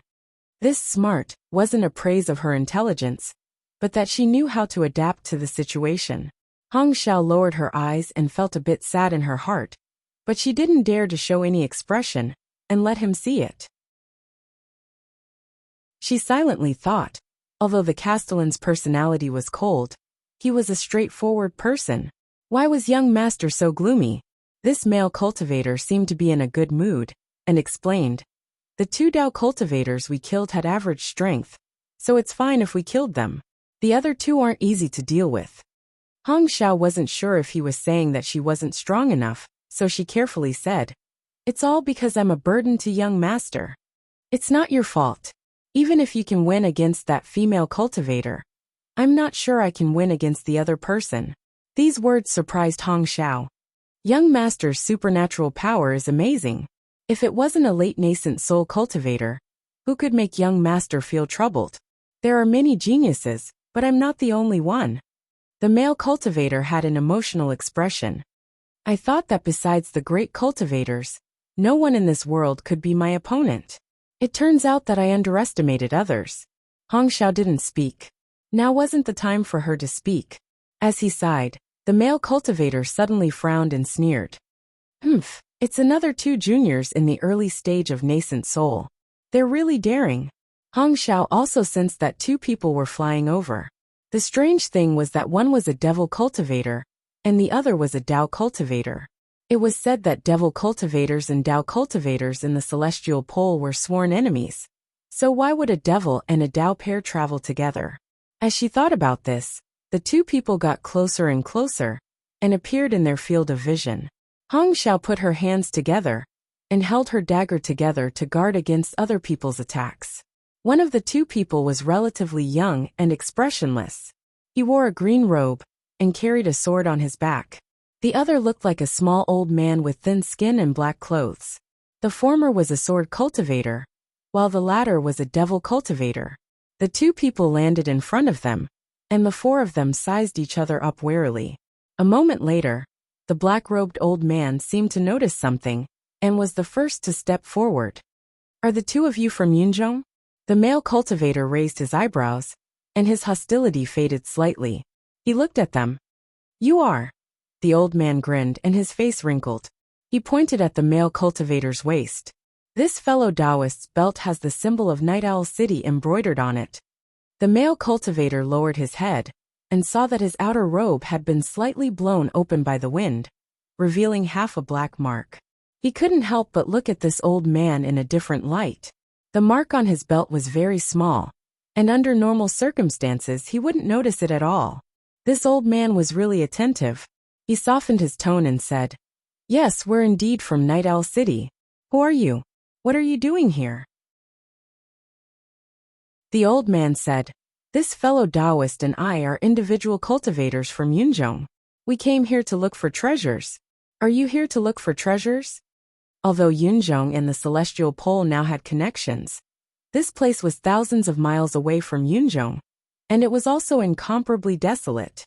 Apart from looking for treasures, they didn't know what else they could do. The male cultivator didn't hide anything. Yes. As he said that, he sized up the two people with his vigilance. I wonder where you got the news that there's treasure here? The next moment, his eyes widened in surprise because the old man took out something. It was a piece of black gold that was as big as a palm.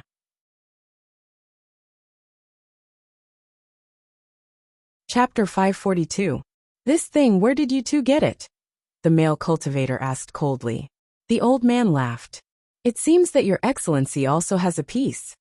The male cultivator didn't say anything and just looked at them coldly. The old man put away the black gold piece. His smile disappeared, and he looked at them from the corner of his eyes. Your excellency, do you want to rob it? Before he finished speaking, the male cultivator's fake hand suddenly expanded and grabbed the old man. In an instant, the old man turned into a mass of devil aura, disappeared from where he stood, and appeared 10 feet away. Clang! With a clear sound, the sword cultivator's sword jumped out from his back and slashed at the giant hand. The male cultivator snorted, ignored the sword, and continued to grab the old man. The next moment, the sword slashed the giant hand, making a sharp sound. The male cultivator's expression changed. He immediately withdrew his hand and looked at the sword cultivator in shock. The sword cultivator smiled faintly, shook his arm, and withdrew his flying sword. He said slowly, "Fellow Taoist, long time no see." The male cultivator stared at him carefully for a while, and was a bit surprised. You? I'm Jinshin. The sword cultivator's face was thin and somewhat bony, but when he smiled, his eyes were like peach blossoms. He said, "More than 80 years ago, your excellency met once." The male cultivator stared at them without saying anything. Jinshin smiled, touched his sword, and said, "Your excellency seems to overestimate yourself. Killing people and stealing their treasures isn't that easy to do." The male cultivator clenched his fists. If one looked closely, they would find that the hand Jinshin cut was slightly trembling. After a long time he asked with a dark face, "What do you want?" "Nothing." The one who answered was the old man. He slowly walked to Jinshin's side, his face trembling, and said, "We all came from Yunzhong. It's really fate that we can meet in the celestial pole. Why don't your excellency take out the item and cooperate with us?" The male cultivator's expression was gloomy. He stared at the two of them and didn't say anything for a long time. "Your excellency," the old man narrowed his eyes and said again, "if you have doubts, we have nothing to say. We'll leave." The two of them turned to leave. "Wait," the male cultivator finally said. "How do we cooperate?" The old man smiled. "I'm sure you also know that there is more than one copy of this map. It's very difficult to find treasures with just the one you have. If you combine the two, your chances will increase greatly." The male cultivator's eyes flickered. "How do we split that thing? The two of you, the two of us. All four of us are at the early nascent soul stage. Naturally, we'll split it evenly." The male cultivator didn't answer for a while, and the old man and Jinshin didn't urge him. After a while, the male cultivator finally said, "All right, how refreshing." The old man took out the black gold piece again. "Would you like to take it out for us to take a look as well?" The male cultivator didn't say anything. He took out a similar black gold piece from his chinkuan bag and shook it in front of him to show that he wasn't deceiving them. The old man and Jinshin looked at each other and nodded. The old man cupped his hands in greeting. "I'm called Black Robe, but my name isn't well known. I'm a loose cultivator from Yunzhong." He pointed at Jinshin. "This is fellow Taoist Jinshin. You seem to know him, so there's no need to introduce him."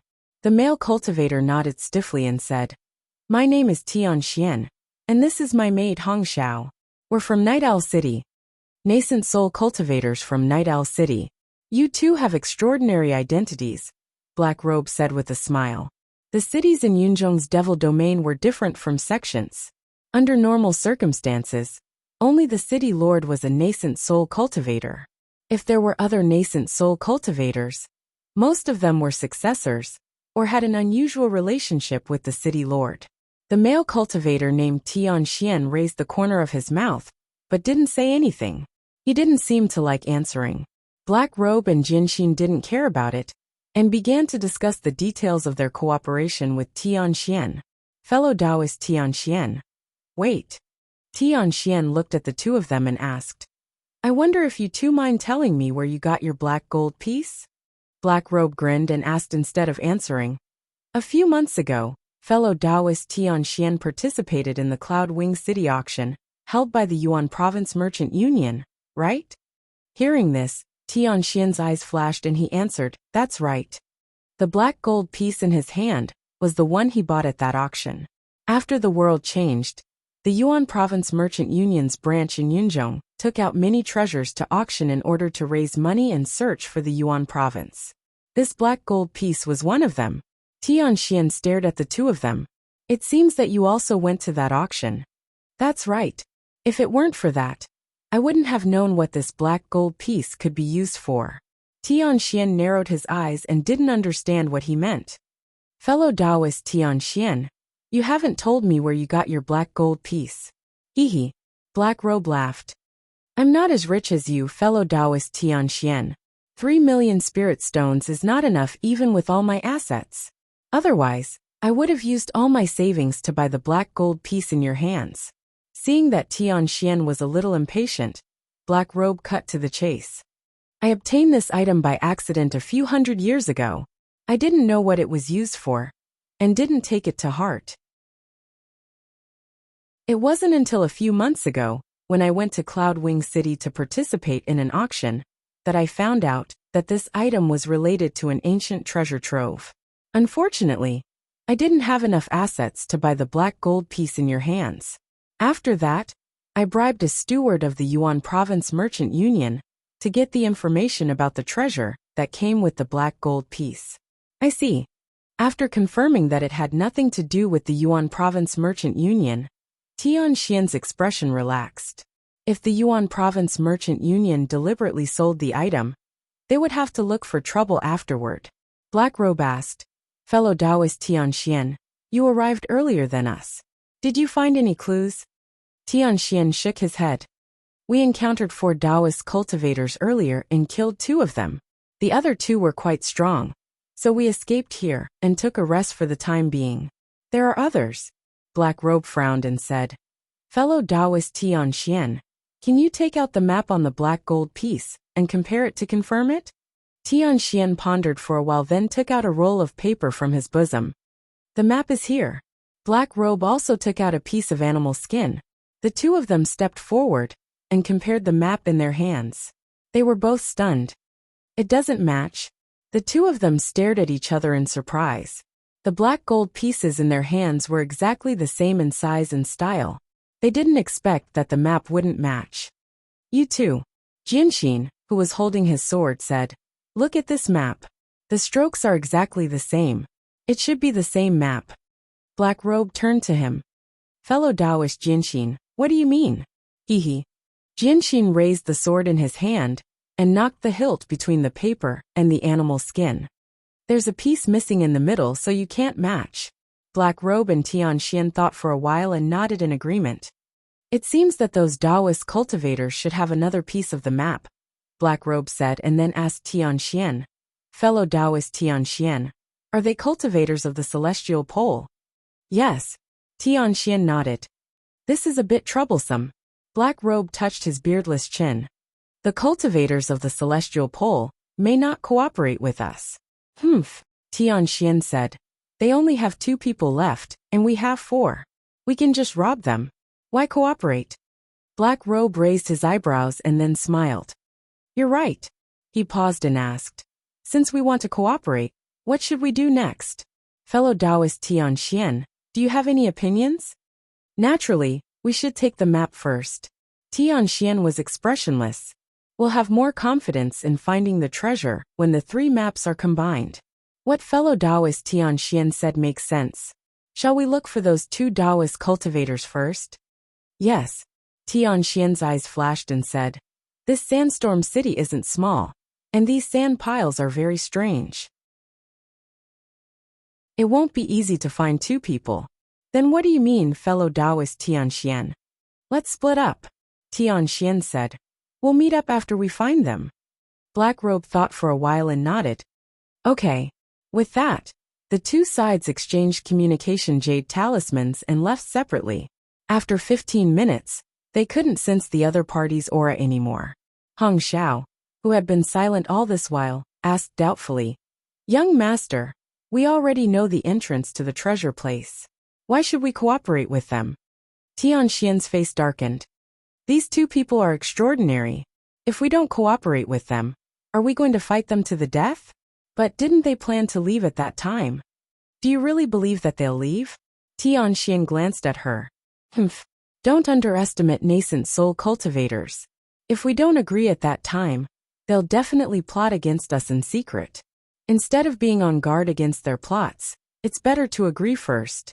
This way, they won't make a move before they have the confidence to defeat me." "I understand," Hong Xiao said. "Young master is doing this to stall for time. When the city lord arrives, we'll kill them all." "Not bad. You're not too stupid." Hong Xiao bit her lips and lowered her head as she silently followed behind him. After walking for a while, Tianxian sighed. "I underestimated them. That celestial pole cultivator is fine. But even Yunzhong has such a hidden early-stage cultivator. That Jianxin is only 80 years old, but he's already so much stronger."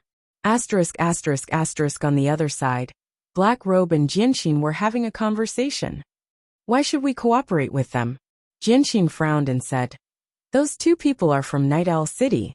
It's very likely that Demon Monarch Night Frost is behind them.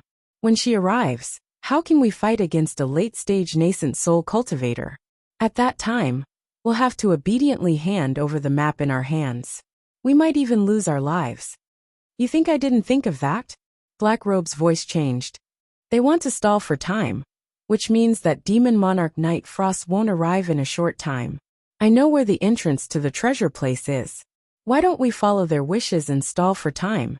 When Demon Monarch Night Frost arrives, we'll have already taken the treasure away.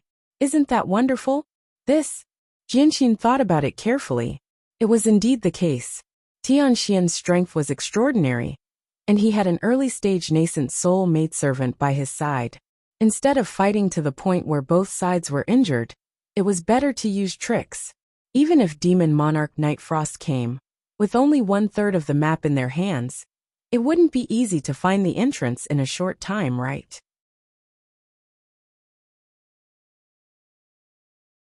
Chapter 543. With the Jadebone puppet leading the way, Emotienga and Qin safely jumped into the deep pit.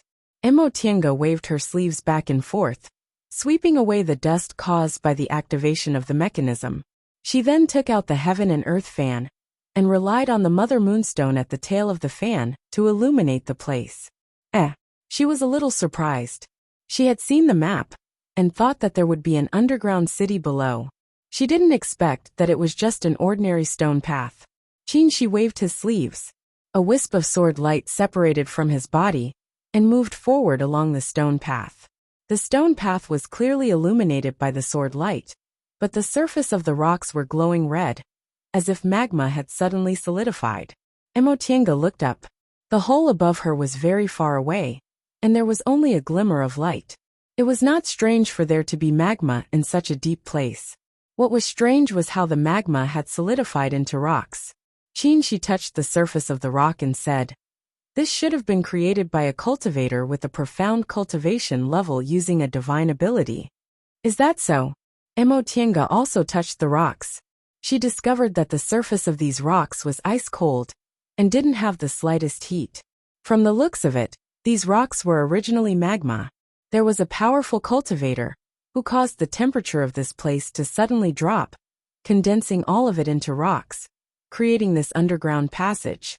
This kind of method wasn't too rare. Emotienga herself could do it.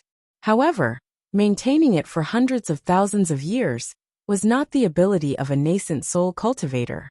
Sure enough, there were mysteries hidden under the sandstorm city. "Let's go." The sword light probed the stone path. After confirming there were no problems, she started walking. Emotienga answered, then followed him. The stone path was not wide, and could only accommodate 2 or 3 people walking side by side. The Jadebone puppet was walking in the front, followed by Emotienga and Qin. Although the nascent soul heavenly tribulation completely destroyed her offensive magic weapons. The great benefits she obtained from this trip to Sea of Returning Ruins far outweighed her losses.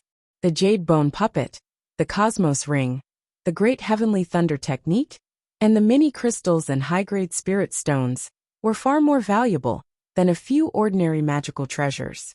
Besides, what she lost were all offensive artifacts. These things could be replaced, and those artifacts with unique functions could all be repaired. The Jade Bone Puppet walked in front and did not encounter any danger. Even so, the two of them didn't relax their vigilance. She kept releasing his sword aura, and Tienga also didn't relax her art of primordial singular energy. Heavenly lightning also floated beside her. After walking for a while, Tienga raised the back of her hand and looked at the map. She silently recalled the path they had just taken and compared it with the map. She said, "It's different from the route on the map. I don't know if it's a missing part, or if this place isn't on the map at all." She said, "It's very likely that this part wasn't drawn on the map." "Oh, why do you say that? Did you notice? The space drawn on the map should be sealed." Tienga raised her hand and drew a line on the periphery of the map, enclosing the entire route. According to this pattern, the missing parts should also have this line, so this place should indeed be sealed. She continued to say, "The details on this map are detailed and meticulous, and the plan is neat and tidy. It might be a building similar to an immortal's cave." Tienga nodded in agreement. A secret storeroom.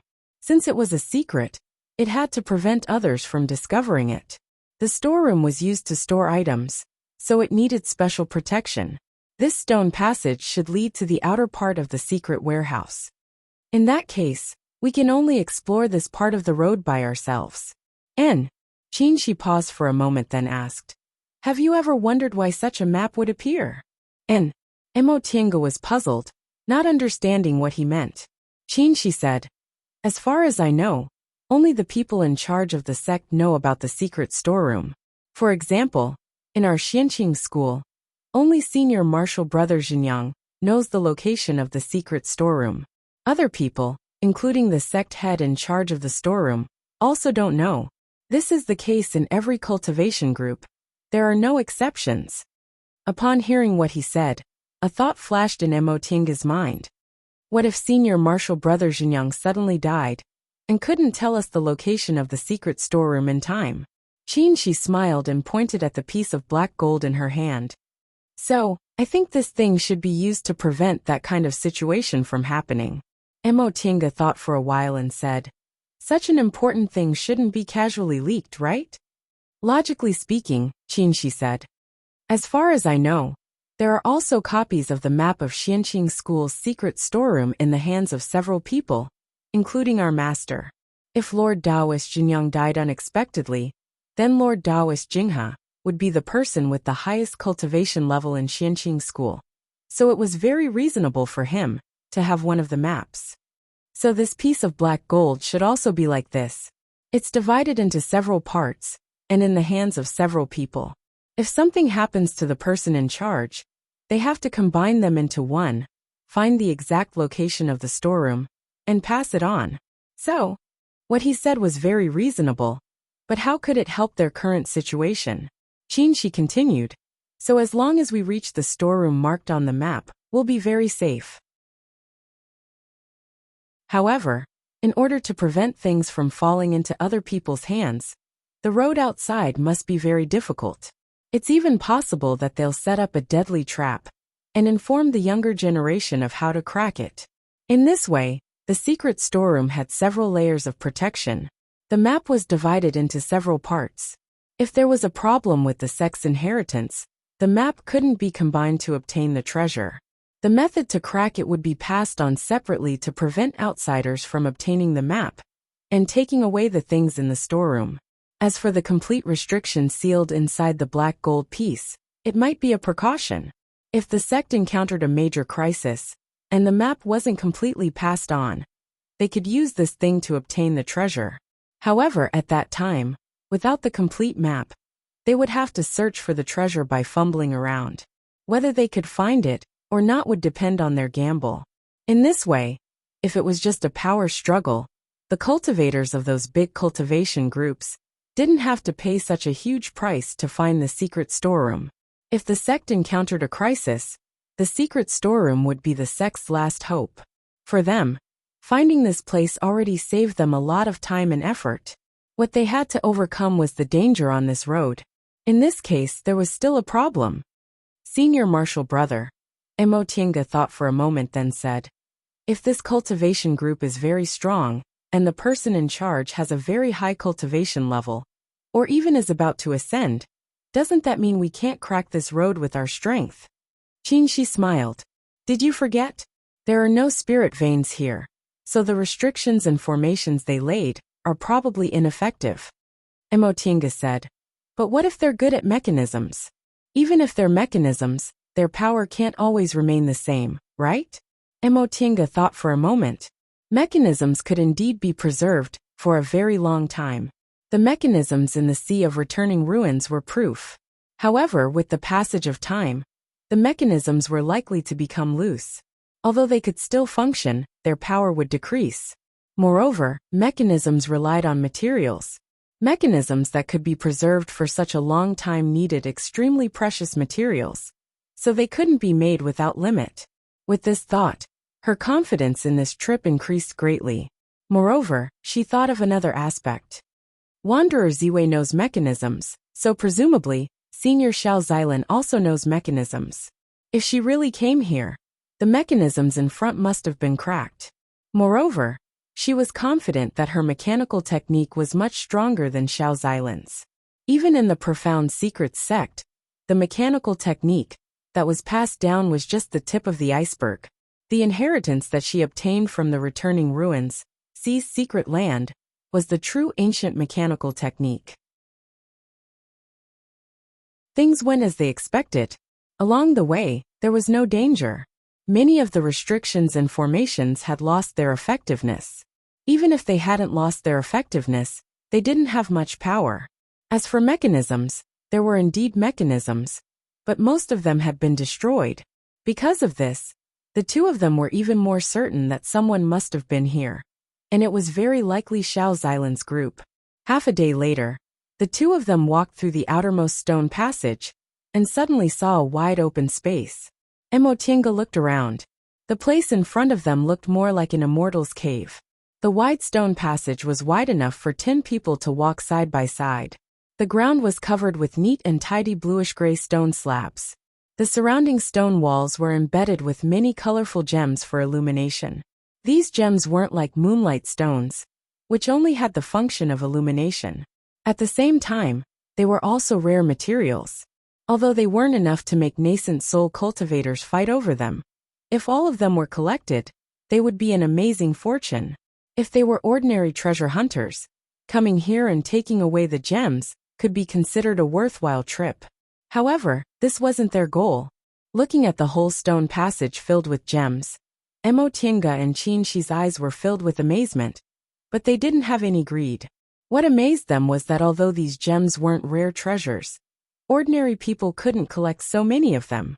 It seemed that the sect the secret storehouse belonged to was quite powerful. They weren't greedy, because they had seen a lot of spiritual treasures. These materials weren't that precious to nascent soul cultivators. "We have to be careful," Qinshi said. Emotinga nodded lightly, and let the jade bone puppet walk in front. There were traces of embedded gems at the front of the stone passage, but there were no gems, so they must have been taken away. These traces only lasted for 3 to 5 meters before they stopped abruptly. There was even half a gem that hadn't been dug out.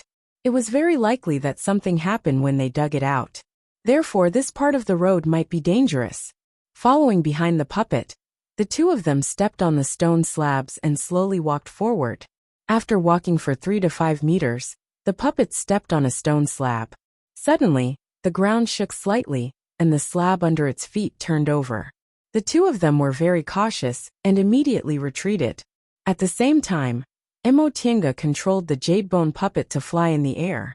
By the time the two of them stood still, the stone slabs on both sides of the stone passage had disappeared. The stone slab in the middle of the passage also disappeared. Emotinga looked down and her scalp suddenly went numb.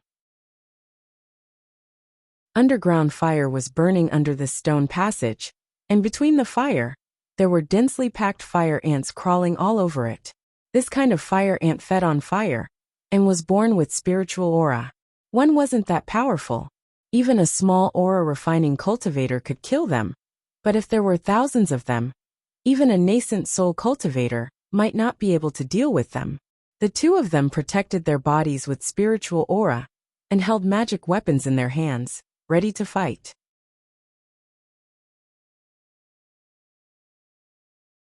Chapter 544.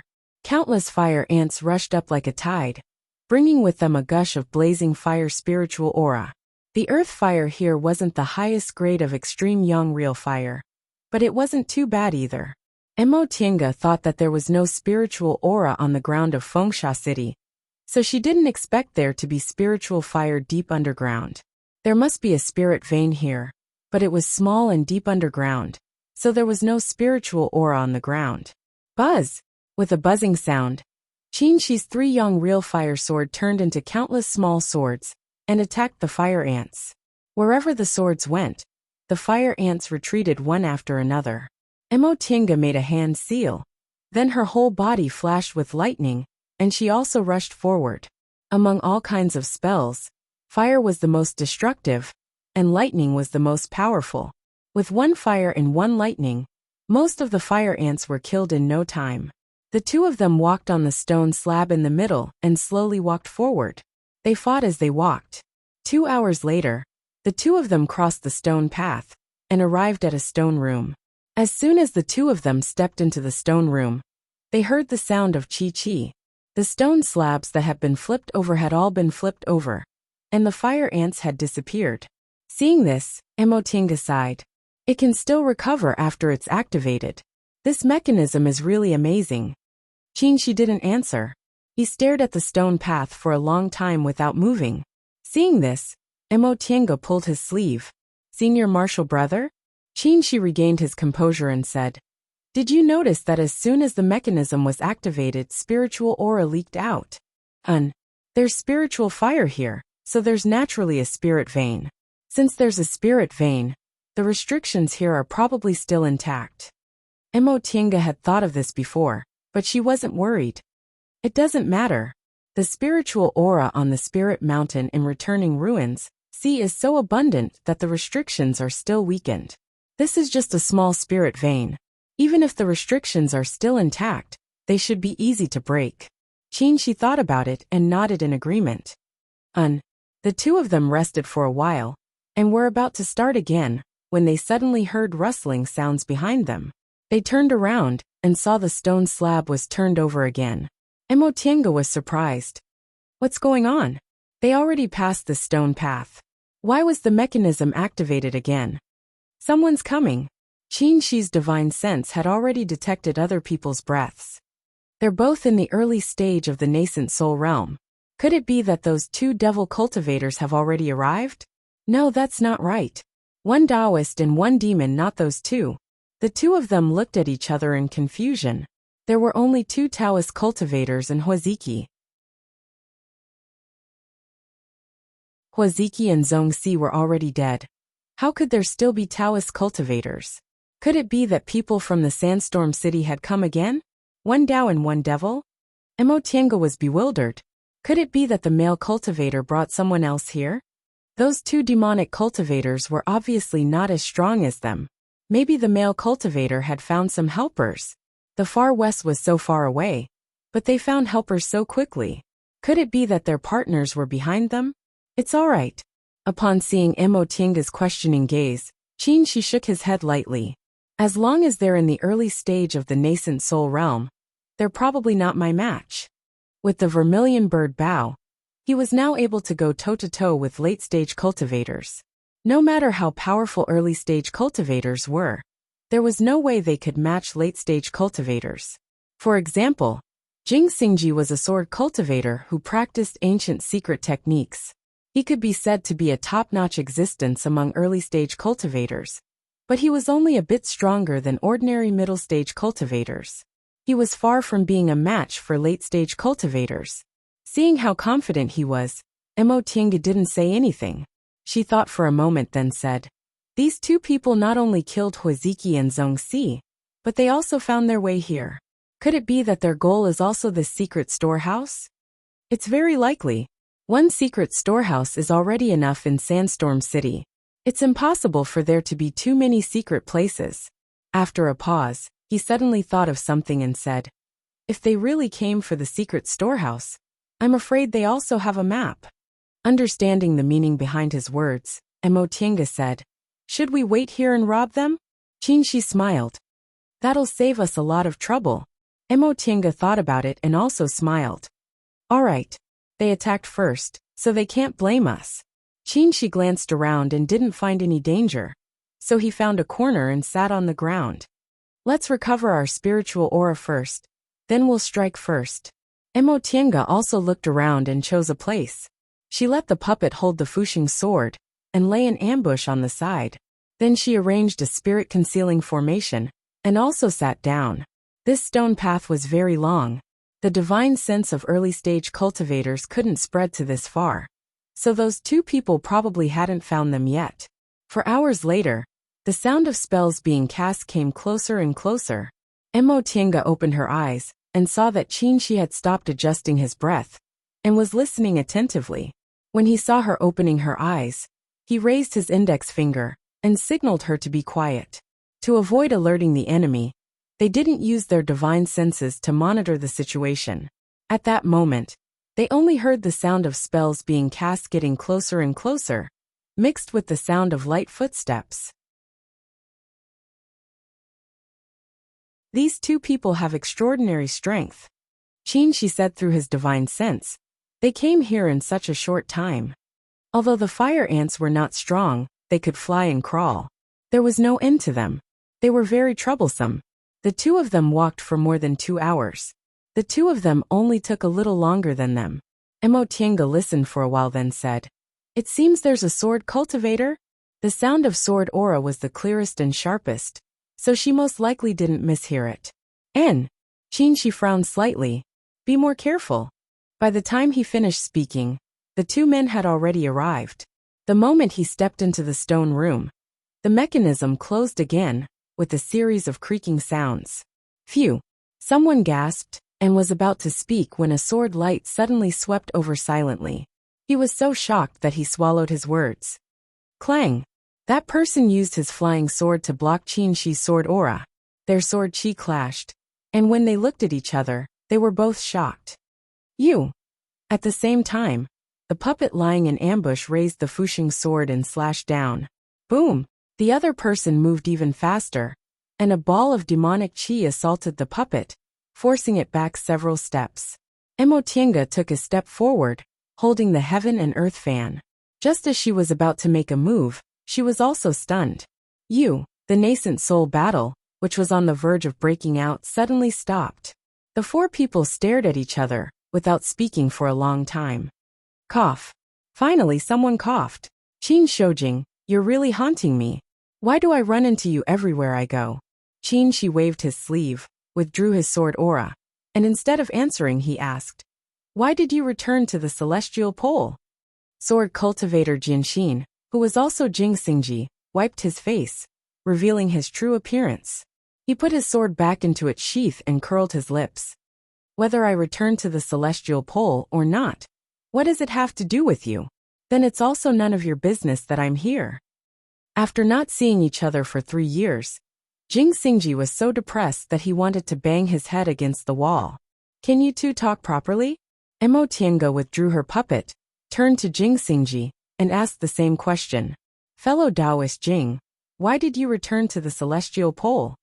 Facing Emotinga, Jing Xingji put away his rebellious nature and answered, "I have nothing to do in Yuanzhou, so I went back to the celestial pole." He looked at Qin Shi and Emotinga in bewilderment. "What are you doing? Why did you come to the celestial pole?" "We have a mission," Emotinga said. "What about you?" "Hehe, I'm not telling you." Jing Xingji smiled complacently, looked them up and down and said, "You two are doing well.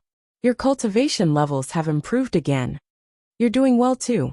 Your sword aura is even more powerful. Emotinga glanced at his flying sword, which shone with a cold light. He must have refined a lot of crystal jades. Jing Xingji jealously stared at her puppet without saying anything. Emotinga smiled, then turned to the other person. What about you? We haven't seen each other for so many years. How have you been? The old devil cultivator was stunned. You know who I am. You have primordial devil aura on you. Who else could it be? Emotinga said. There were only a few people who practiced the primordial devil art. Mei Feng was dead. Yang Qingji didn't know how to disguise himself. And Master Song Feng was already in the late nascent soul realm. She didn't believe she would run into another person who practiced the primordial devil art. The answer to who this person was obvious. The old man's eyes flashed. He reached out to his chin and peeled off a layer of soft skin mask. Under the mask was a young and delicate face. Long time no see, Nia Wushang said. Her voice was clear and pleasant, no longer hoarse and old. Mo Tiange was about to say something when she was surprised. Your voice. In the past, not only was Nia Wushang's voice hoarse, but she also spoke ventriloquism. How come now? Nia Wushang smiled and said, I've advanced to the nascent soul realm. Mo Tiange was stunned, but then she suddenly understood. Once a person advanced to the nascent soul realm, their body could be reconstructed. She couldn't speak before, so she must have been injured somewhere. Now that she could speak, she must have recovered after she advanced to the nascent soul realm. Upon seeing Nia Wushang's sincere smile, Mo Tiange said sincerely, Congratulations. She was congratulating Nia Wushang for advancing to the nascent soul realm, and also congratulating her for getting rid of the shadow of the past. When they met in Yunzhong, Nia Wushang psychologically got rid of Master Song Feng. And now, the scars left on her body by Master Song Feng were also gone. Nia Wushang understood. She stared at Mo Tiange with sparkling eyes. You too. Not only did you return safely from Yunzhong, but you also successfully advanced to the nascent soul realm. Enough. Jing Xingji interrupted their conversation. Don't congratulate me here and there. I'll congratulate the two of you. Isn't that enough? We don't have much time. We'll catch up later. Jing Xingji said sternly. Let's talk about our purpose in coming here first. We all know in our hearts that running into each other here definitely wasn't a coincidence. Running into each other in the far west could be considered a coincidence, but running into each other in the underground stone passage leading to the secret storehouse, this probability was too low. Even if their purpose was different, their destination must have been the same. The four pairs of eyes stared at each other for a while before Mo Tiange coughed and took out the black gold piece. I guess you also have this thing, right? Upon seeing this thing, Nia Wushang said, Turns out the last piece of the map is with you. It seems the Dao cultivators, those two Yunzhong devil cultivators mentioned, were you. Yunzhong devil cultivators? Mo Tiange and Qin Shi glanced at each other. Those two people turned out to be devil cultivators from Yunzhong. Why did devil cultivators from Yunzhong come here? We'll talk about this later. Nia Wushang stared at them. Now that we've confirmed that our purpose is the same, should we cooperate next? Is there a need to ask? Mo Tiange said. If I don't cooperate with you, should I cooperate with those two devil cultivators? They also have the map, right? Nia Wushang smiled. Alright, then let's compare the map first and see how we can cooperate.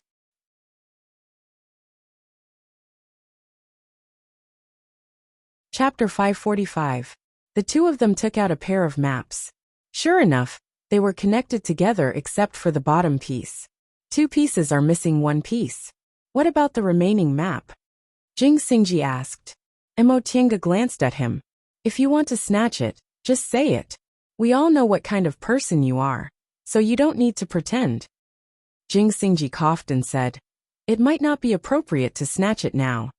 Qin Shi looked at him and asked, What do you mean? We're in the celestial pole, and they're only in the early stage of the nascent soul realm. What's wrong with snatching it?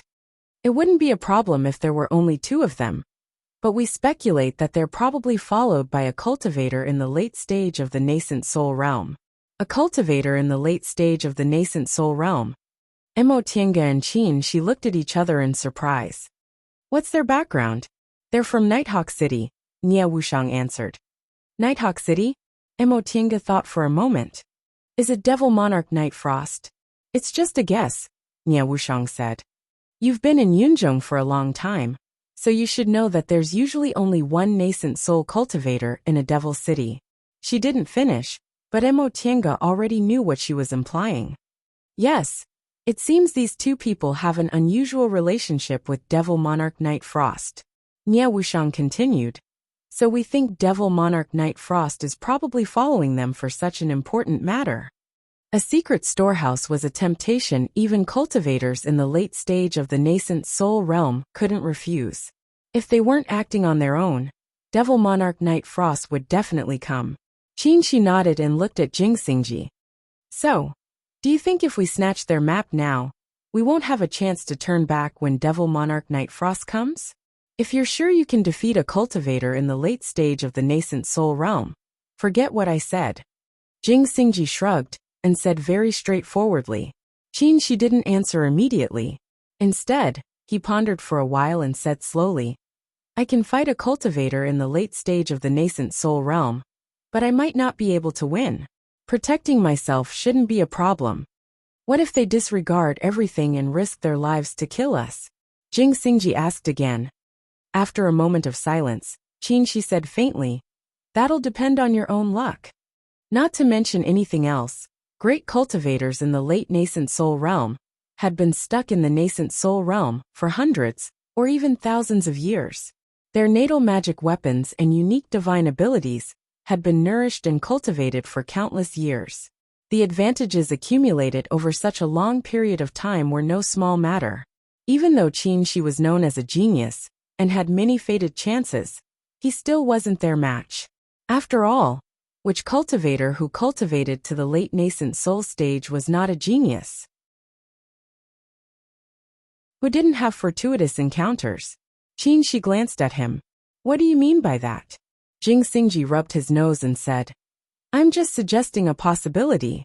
That Night Frost Demon Monarch is a woman, and women tend to be emotional, even if they've cultivated to the nascent soul realm. Why are you all looking at me? Emo Tiange withdrew her gaze as if nothing had happened, but Nie Wushang let out a humph. Then what do you think? Qin Shi asked. Jing Xingji said, I think that before the matter is clear, we should pretend that we don't know each other and propose a three-way cooperation. It won't be too late to decide after we find the storehouse. If they found the storehouse smoothly, it didn't matter whether they snatched the map or not. If those two devil cultivators played tricks on the way, the four of them could just kill them. As for Night Frost Demon Monarch, if she really came later, they could just save some trouble and give up some treasures. The four of them weren't insatiably greedy people. If Night Frost Demon Monarch wanted to turn hostile, they wouldn't stop her unless she attacked indiscriminately. If the four of them worked together, they might have a fighting chance. Qin Shi was the first to agree, and Emo Tiange also said she had no objections. As for Nie Wushang, she should have discussed it with Jing Xingji. After the four of them reached an agreement, they continued to move forward, while talking about what happened after they parted. Emo Tiange sent Nie Wushang a voice transmission. How did you get together with Jing Xingji? Nie Wushang gave her a helpless look and also sent her voice transmission. I ran into him by chance. She then talked about what happened after they parted.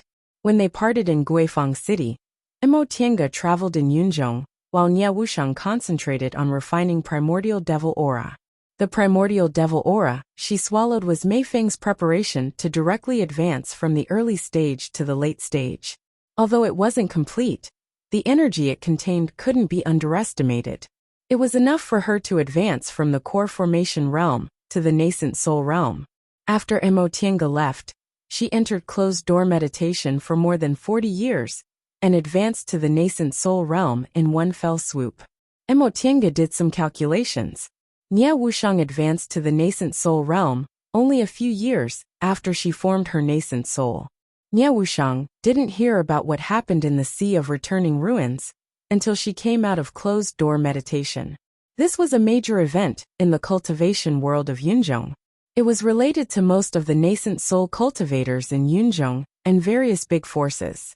Low-level cultivators didn't know much about it, but high-level cultivators knew everything. Nie Wuxiang felt sad when she learned Mo Tiange was locked in an independent space and probably couldn't come out. But in less than 2 years, she heard Mo Tiange not only left the secret place in the Sea of Returning Ruins safely, but also advanced to the nascent soul realm and turned Yunzhong upside down because of her nascent soul tribulation. Mo Tiange asked, "What happened to Yunzhong after that?" "I went to Yuan province after the heavenly tribulation. After I came back, I've been in closed-door meditation. I only came out not long ago, so I haven't had time to inquire about what happened in Yunzhong." This question made Nie Wuxiang laugh gloatingly. "You definitely don't know how big of a trouble you've caused." What?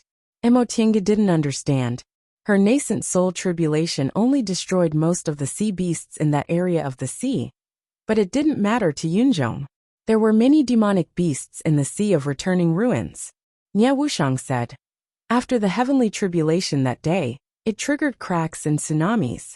One Leaf Island's great island protecting formation was torn, and the whole island sank to the bottom of the sea. What? Mo Tiange was shocked. So you're saying Yunzhong lost a lot of high-level cultivators? Many core formation cultivators gathered on One Leaf Island. If they all died, the number of nascent soul cultivators in Yunzhong would be greatly reduced in the next few hundred years. Not that many, Nie Wuxiang said. Many nascent soul cultivators gathered on One Leaf Island. Although many of them went to chase you, many of them stayed there to maintain the situation. When they saw the situation wasn't good, they brought those cultivators back to the mainland. It's just that those cultivators who didn't return from hunting beasts have disappeared forever. Fortunately, Mo Tiange felt lucky. Although I didn't directly cause this, so I don't have to bear the karma. If so many people really died, I wouldn't feel good. Nie Wuxiang chuckled. In any case, it's related to you. You're really a jinx. Then she said, One Leaf Island disappeared, so Yunzhong is in big trouble. You also know that most of the resources of Yunzhong's high-level cultivators come from One Leaf Island. Mo Tiange nodded.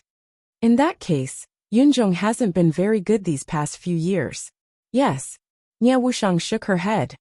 One Leaf Island has been in operation for tens of thousands of years. How can it be built in just a few years? Besides, the southern end of Yunzhong is no longer the Sea of Returning Ruins, and there are far fewer sea beasts there. In my opinion, Yunzhong has already lost its advantage in resources. Now, it's not much better than the Celestial Pole.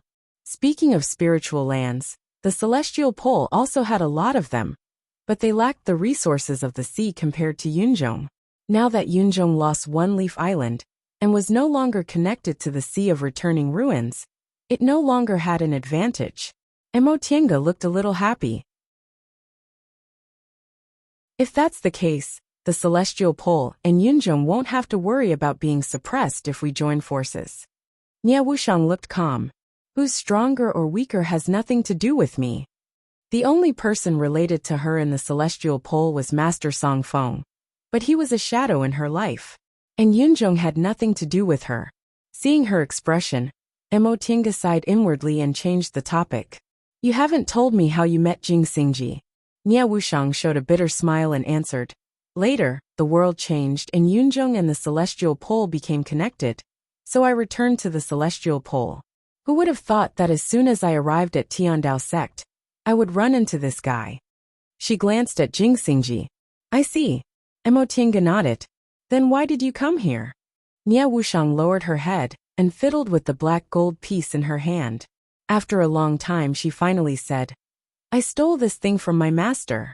Mo Tiange was stunned and extremely surprised. Could it be that the fated chance Master Song Feng obtained was here? Sure enough, Nie Wuxiang's next words confirmed her guess. Back then, what my master obtained from Demonic Mountain was precisely this thing, and a complete map. Maybe his luck came, and he found this place according to the map.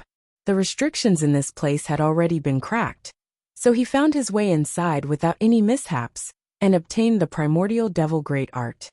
I see. Mo Tiange nodded, but she soon frowned. She felt something was wrong. The primordial devil great art. Based on her experience, this thing was probably related to the stone tablets in the Five Spirits sacrificial temple. Could this place be related to the Five Spirits sacrificial temple? Explaining this matter to Nie Wuxiang would be very troublesome, so she might as well not talk about it. Before I returned to the celestial pole, I participated in an auction in Yunzhong. That auction happened to have another black gold piece, which was the one in the hands of those two devil cultivators. So, I came back to prevent the treasure from being taken by someone else. Since that's the case, do you know how to go on this path?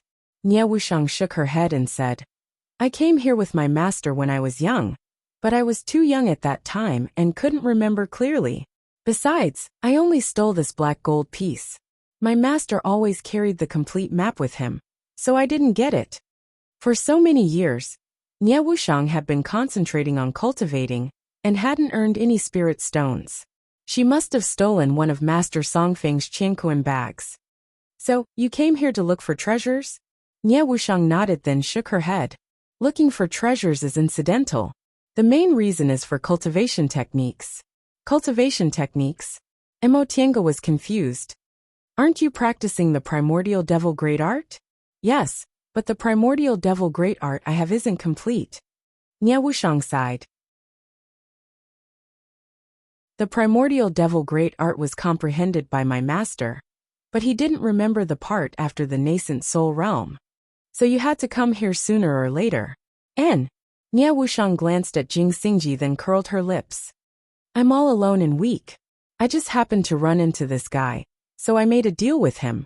I brought him here and he helped me take the treasure. Upon seeing Nie Wuxiang's expression, Mo Tiange pondered for a moment and immediately understood what was going on. She couldn't help but smile. You extorted a lot of good things from him, right? Sure enough, Nie Wuxiang glared at Jing Xingji with resentment. She quickly composed herself and asked, What about you? Why did you also come here?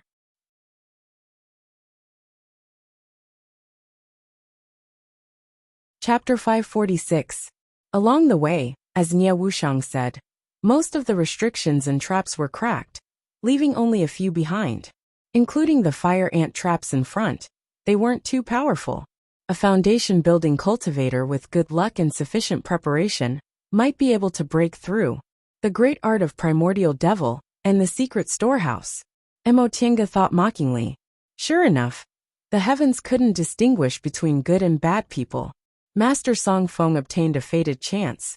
So how could those cultivators who cultivated properly, but couldn't break through, endure it? However, Master Song Feng, who was still a small cultivator back then, wasn't necessarily less diligent than these cultivators. Nor was he as temperamental and murderous as he was today. No one was born a bad person. Qin Shi and Jing Xingji, who were walking in front, stopped. Mo Tiange looked up and couldn't help but widen her eyes in surprise. In front of them was a vast space with towering stone forests decorated with earthly fires. When they looked up, they couldn't see the top. It didn't look like underground at all. The three of them all turned to look at Nie Wuxiang. Don't look at me, Nie Wuxiang said. I don't know how to walk this path. Jing Xingji was the first to lose his cool. Then why did you say you'd take me to the storehouse? Nie Wuxiang spread her hands and said somewhat shamelessly. I didn't say I knew the way. Wouldn't it be fine if I took you to the storehouse in the end? You. Jing Xingji stared at her incredulously. He didn't expect he would be tricked, and was speechless for a long time. Nie Wuxiang ignored him and said to Mo Tiange. This path was originally full of traps, but later, some senior cracked them. Now it's just a simple maze. As long as we walk out of it, we won't be far from the storehouse. Mo Tiange nodded. This underground stone forest should have been created by opening up an underground space. The long stone pillars were connected to the top, so they could only walk but not fly. The distance between the stone pillars was neither too far nor too close, so they could walk anywhere, so there was no path to follow. Just as they were about to spread out their divine senses, Nie Wuxiang said, These stone pillars themselves have the effect of misleading divine senses, so we can't use divine senses to explore the path here. Mo Tiange and Qin Shi paused and withdrew their divine senses. So, We can only walk step by step? Qingxi asked. Pretty much. If it weren't for Senior breaking the formations and mechanisms here, we would have most likely died trying to pass through the stone forest. Right now we're just walking through the maze, which is already very good. Soon after, Nie Wushang added, my master has come here many times, but he also walked through the maze. It was 80% likely that Xiao Xilin and her team were the ones who had broken the array formations and mechanisms here. Mo Tiange thought to herself. Xiao Xilin was indeed worthy of being the successor of Xuanji School. She was able to crack most of these mechanisms merely by relying on the sporadic mechanisms passed down from the distant past era. Along the way, there were only a few mechanisms that weren't completely cracked. With such attainments in mechanisms, why was she still unable to return? What had happened to her in this underground storeroom? Was it a formation mechanism that far exceeded their realm? Or was it an internal strife? Qingxi pondered for a moment then said, Sandstorm City can interfere with divine senses. Is it because of the stone forest underground? Mo Tiange couldn't help but nod. It's very possible. She could only understand part of the formation above, so it was only a guess that it could interfere with divine sense. My master also thinks so, Nie Wushang said. Then let's go. Now that things had come to this, it was useless to argue with Nie Wushang. Jing Xingji glared at her fiercely, then turned around, and took the lead to enter the stone forest. Why didn't you leave a mark? Mo Tiange asked as they entered the stone forest. Leaving a mark isn't very useful. Nie Wushang spread her hands. Divine senses will create illusions here, and there's no way to go. Whether it's leaving a mark or pulling a string, it'll be a mess in the end. It'd be better to look for traces left by predecessors. I remember my master also has a way to remember routes. Mo Tiange thought about it and agreed, so she didn't say anything more. Although it wasn't very useful, they still left their marks along the way. At least they could find out if they went the wrong way. Did you really come here for a mission? Nie Wushang asked again. Before they could finish talking, they already arrived at the stone forest. Mo Tiange shook her head then answered. There's no harm in telling you. We came here for our own matters. This thing is actually someone else's mission. She then told Jing Xingji about their encounter with Huaziki and Jing Xingji, including their deaths, and how they obtained the black gold pieces. As for their encounter with the two devil cultivators, Qingxi had already told Jing Xingji.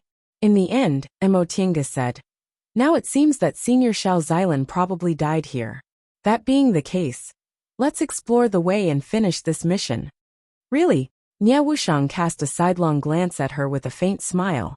All right. Under her gaze, Mo Tiange had to confess. Once we find the storehouse, we'll take some things out. Nie Wushang nodded, very satisfied with her answer. Right, you've been to the storehouse. Did you see any skeletons or anything on the way? Nie Wushang shook her head. No. My master also said that when he first came here, he found that the traps and restrictions had long been cracked. Someone must have been here, but the storehouse was intact, and he didn't find any traces of those fallen cultivators. Is that so? Back then, Master Song Feng could reach the storehouse smoothly even though he was only in the foundation building realm. Obviously, the traps and restrictions along the way were no longer a threat. Then why did Xiao Xilin die here? Or were they wrong? Maybe this wasn't Xiao Xilin's burial place? There's one possibility. Nie Wushang knew what she was thinking, so she said, there's a passage outside the storehouse. I don't know where it leads, but there might be some clues. Passage? Mo Tiange's thoughts turned. She recalled Master Songfeng's primordial devil great technique, and couldn't help but guess. Could this passage lead to some sacrificial temple? Ahead of them, Qin Shi and Jing Xingji suddenly stopped. Jing Xingji shouted, look, there's a mark here. Mo Tiange and Nie Wushang moved closer. As soon as she saw the tadpole-shaped mark, Nie Wushang's eyes brightened. This is my master's mark, she said, keep walking. If you see this mark, follow the direction of the tail. My master came here many times. This is the route he took, so it can save us a lot of trouble. The three of them didn't object, and kept walking.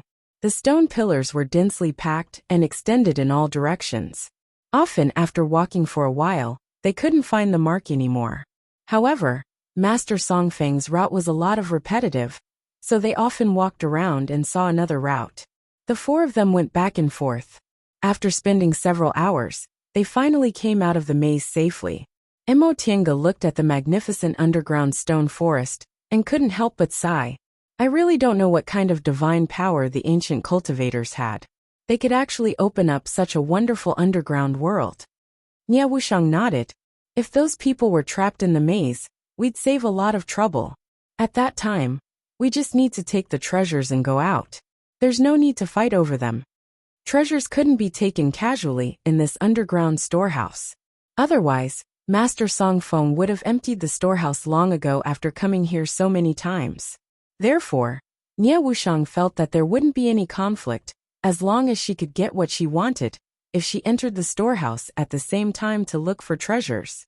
But the problem was, if they entered the treasured land at the same time, who would be at ease with the other party? She coveted the treasures in the other party's hands, but she also had to guard against the other party making the first move. Unless the strength of the two parties was balanced, a fight was inevitable. Nie Wuxiang stole Master Songfeng's treasures and ran away. But this was Master Songfeng's fated chance site.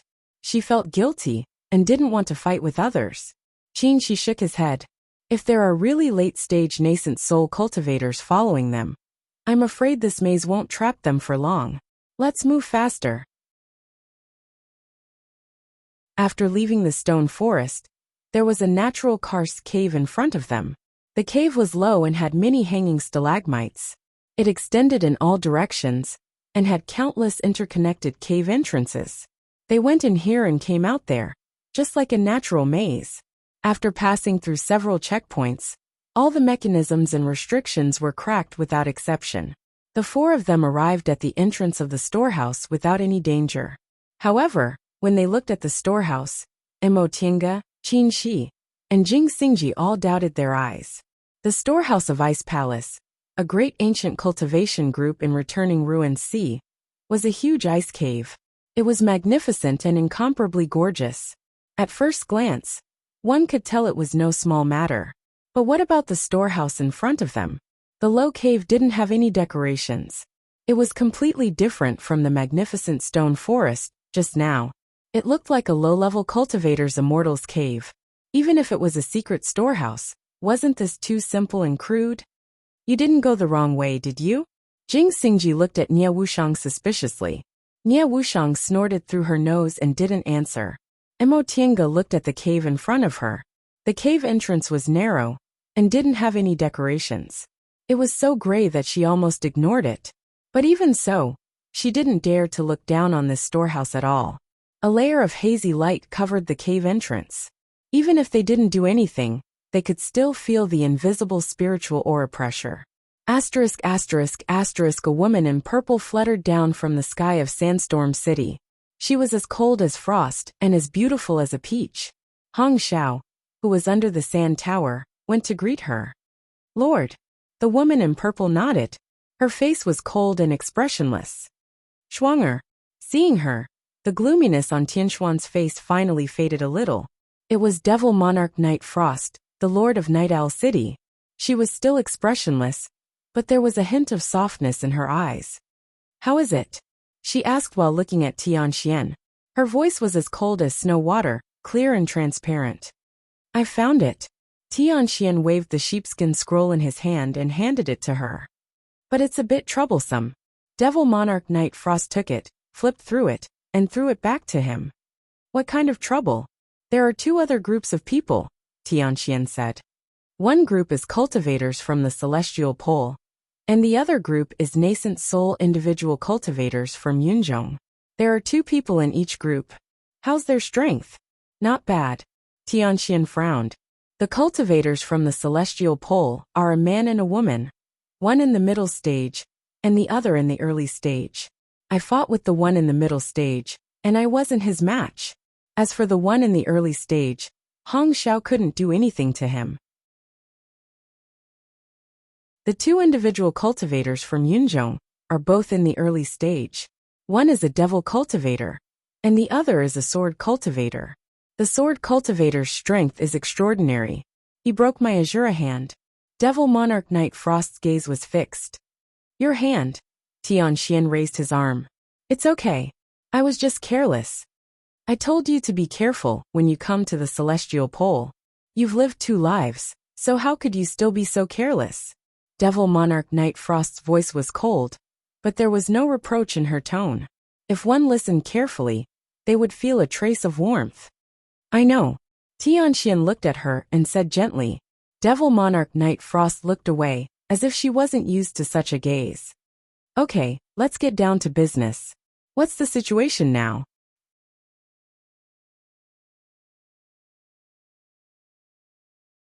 Chapter 547. Crystal Jades. Looking at the dense formation inlaid with crystal jades in front of them, the 3 people except Nie Wushang cried out. Nie Wushang didn't know that each of them had a lot of crystal jades, so she thought they were surprised to see treasures. It's because of the crystal jades that the protective formation here won't fail. The protective formation in front of them had thousands of crystal jades. Even in the Middle Ages, it was still a great fortune. Unfortunately, this formation was very profound. There was no way to crack it or take it down. The 3 people quickly calmed down. Jing Xingji asked, "What's next?" "What's the hurry?" Nie Wushang walked forward. There was a small groove in the center of the protective formation. Nie Wushang took out the black gold piece and gently put it down. Boom! The originally hazy light barrier suddenly lit up. The transparent light wall dispersed and turned into specks of dust, forming a white light curtain. Let's go in. Nie Wushang took the lead and walked towards the light curtain. The light curtain seemed to be invisible, so Nie Wushang went through it without any obstacles. Seeing this, the 3 of them followed suit. As soon as they entered the cave, Mo Tiange couldn't help but narrow her eyes. The light from the surrounding spiritual treasures almost blinded the 4 people's eyes. Top-grade vast quartz stone. After adapting to the light in the cave, Jing Xingji glanced around and happily rushed forward. Although the Grand Spirit Stone was not too rare, it was an excellent material for nurturing swords.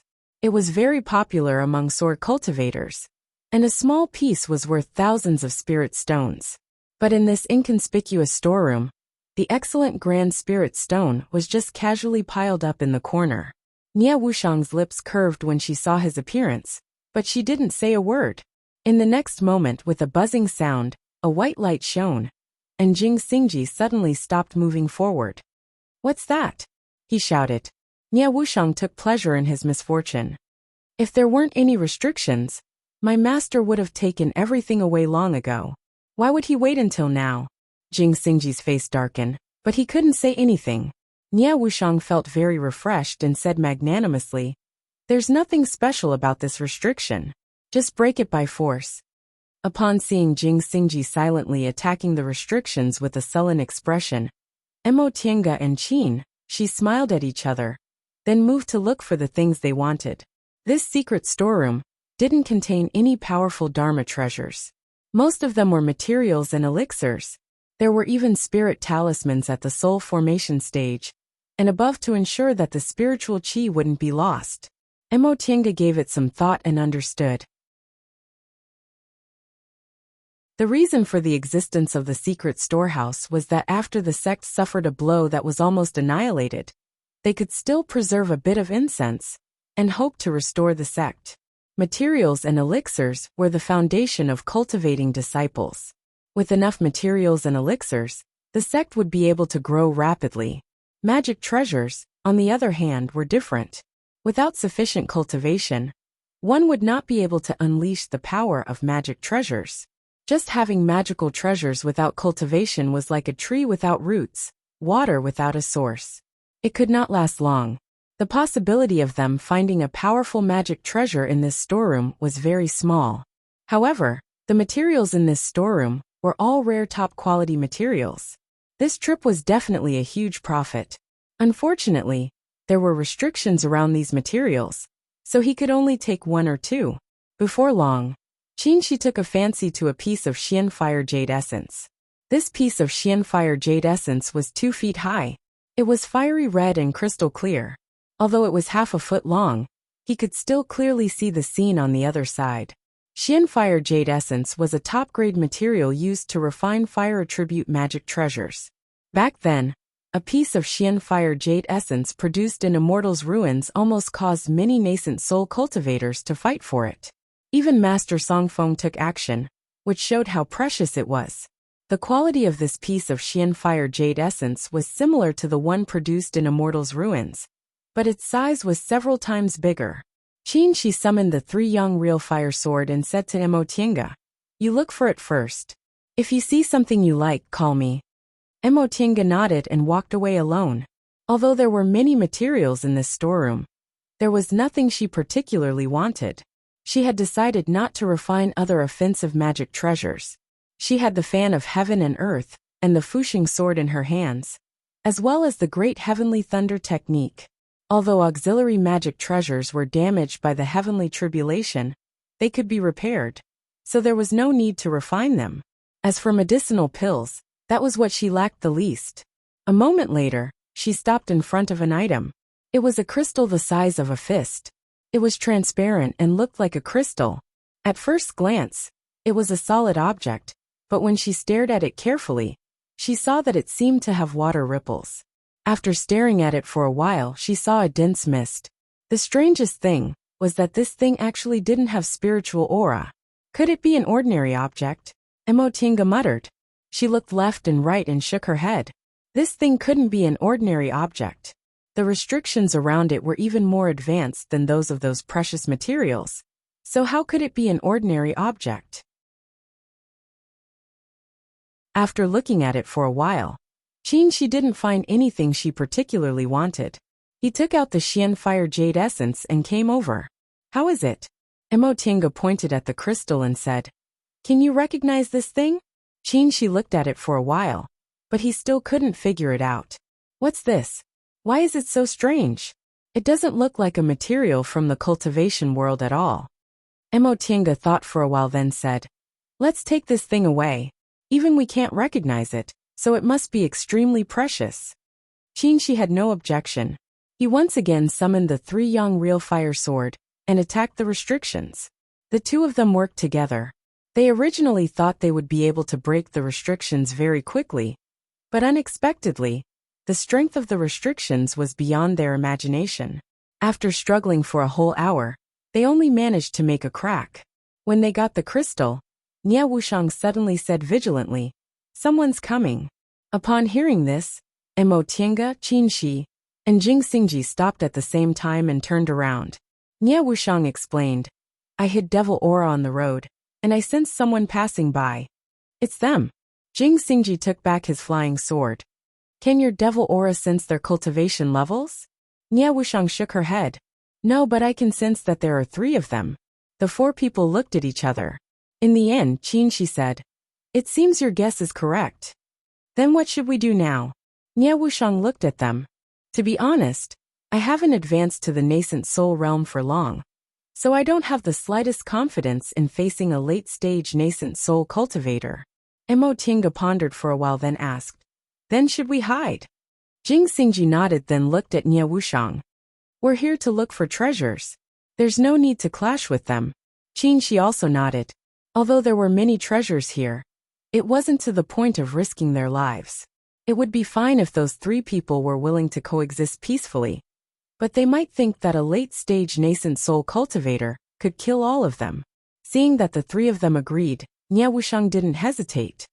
"Then let's go." She then turned around and walked towards the entrance. "Where's your cultivation technique?" Before they left, Emo Tiange sent a voice transmission to her. "Did you get it just now?" Nie Wushang turned her head. Her gaze seemed to be moved and grateful. She said, "You'll know in a moment." The 4 of them left the storehouse. Nie Wushang closed the protective formation with a piece of black gold and led them around the karst cave. Soon they left. Before long, Devil Monarch Night Frost took Tian Xian and Hong Xiao to the storehouse. After studying it for a while, he opened the protective formation and entered the storehouse. "We're so close. Won't we be discovered?" Jing Xingji couldn't help but ask as they walked in the karst cave. "It's fine," Nie Wushang said. There's a formation in the storehouse that forbids divine senses. Once we leave the storehouse, the rock formations in this karst cave are also strange.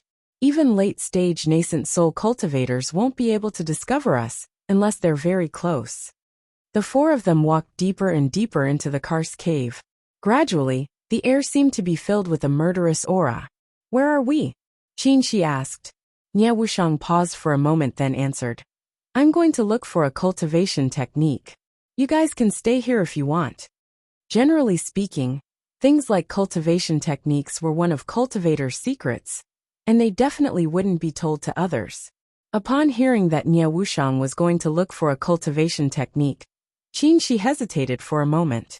He wanted to say that they wouldn't go with her, but from what Nie Wuxiang said, it seemed like she didn't mind them going with her. If he hadn't asked, she wouldn't even have told him. He glanced at Mo Tienga, but when he saw her contemplating, he asked through voice transmission, "What's wrong?" Mo Tienga raised her head to look at him, then answered through voice transmission. I suspect the place she went to look for cultivation techniques is also a five spirits sacrificial temple. Qinshi looked puzzled. Why? She cultivates the primordial devil great technique. Mo Tienga said simply. Once she said that, Qinshi immediately understood. Mo Tienga once told him about the relationship between the sacrificial temple and the primordial devil great technique. He also had a stone tablet he obtained from Mei Feng, so it was very likely related to the primordial devil great technique. Since Nie Wuxiang cultivated the primordial devil great technique, her cultivation technique most likely came from the sacrificial temple, so she naturally had to go there to look for it. But her cultivation technique came from Master Song Feng? Mo Tienga nodded. Correct. Upon hearing her answer, Qinshi shook his head. I'm afraid she won't gain anything from this trip. Mo Tienga paused for a moment, but didn't say anything to refute. When she heard Nie Wuxiang said she was going to look for a cultivation technique, this thought appeared in her mind. Since Master Song Feng obtained his cultivation technique here, the stone tablet should have been taken away by him. No matter how Nie Wuxiang looked for it, she wouldn't be able to find it. But this matter was very troublesome to explain. She thought about it, and decided not to say it for now. She'd wait for Nie Wuxiang to see it first. Along the dark passage, the four people moved forward in silence. The murderous aura in the air became stronger and stronger. In the end, the still water sword on Jing Xingji's back clanked, as if it would be unsheathed in the next moment. Jing Xingji finally couldn't help but ask Nie Wuxiang, "What's going on? Where are you going?" Nie Wuxiang glanced at him. "It's good for you." She then walked forward regardless of Jing Xingji's questions. Jing Xingji had to restrain his impatience and follow her. The murderous aura is good for Jing Xingji. A thought flashed in Mo Tienga's mind. The Western White Tiger Dui Jin was a ferocious god who specialized in killing. Could this be the White Tiger Sacrificial Temple? Whether it was the Azure Dragon Sacrificial Temple or the Vermilion Bird Sacrificial Temple, their auras were in line with the auras of divine beasts. The murderous and ruthless aura was exactly the aura a white tiger should have. Sword cultivators cultivated swords, which belonged to the metal element. Therefore, sword cultivators had to control metal of the five elements. When Gujian sect accepted disciples, metal spiritual roots were the priority. Without metal spiritual roots, sword cultivators could only use their skin, and not their bones. The white tiger was the essence of metal. If Jing Xingji could absorb a bit of the white tiger's aura, he could cleanse his sword aura. For him, the benefits would be endless. With this thought in mind, the murderous aura became more and more intense.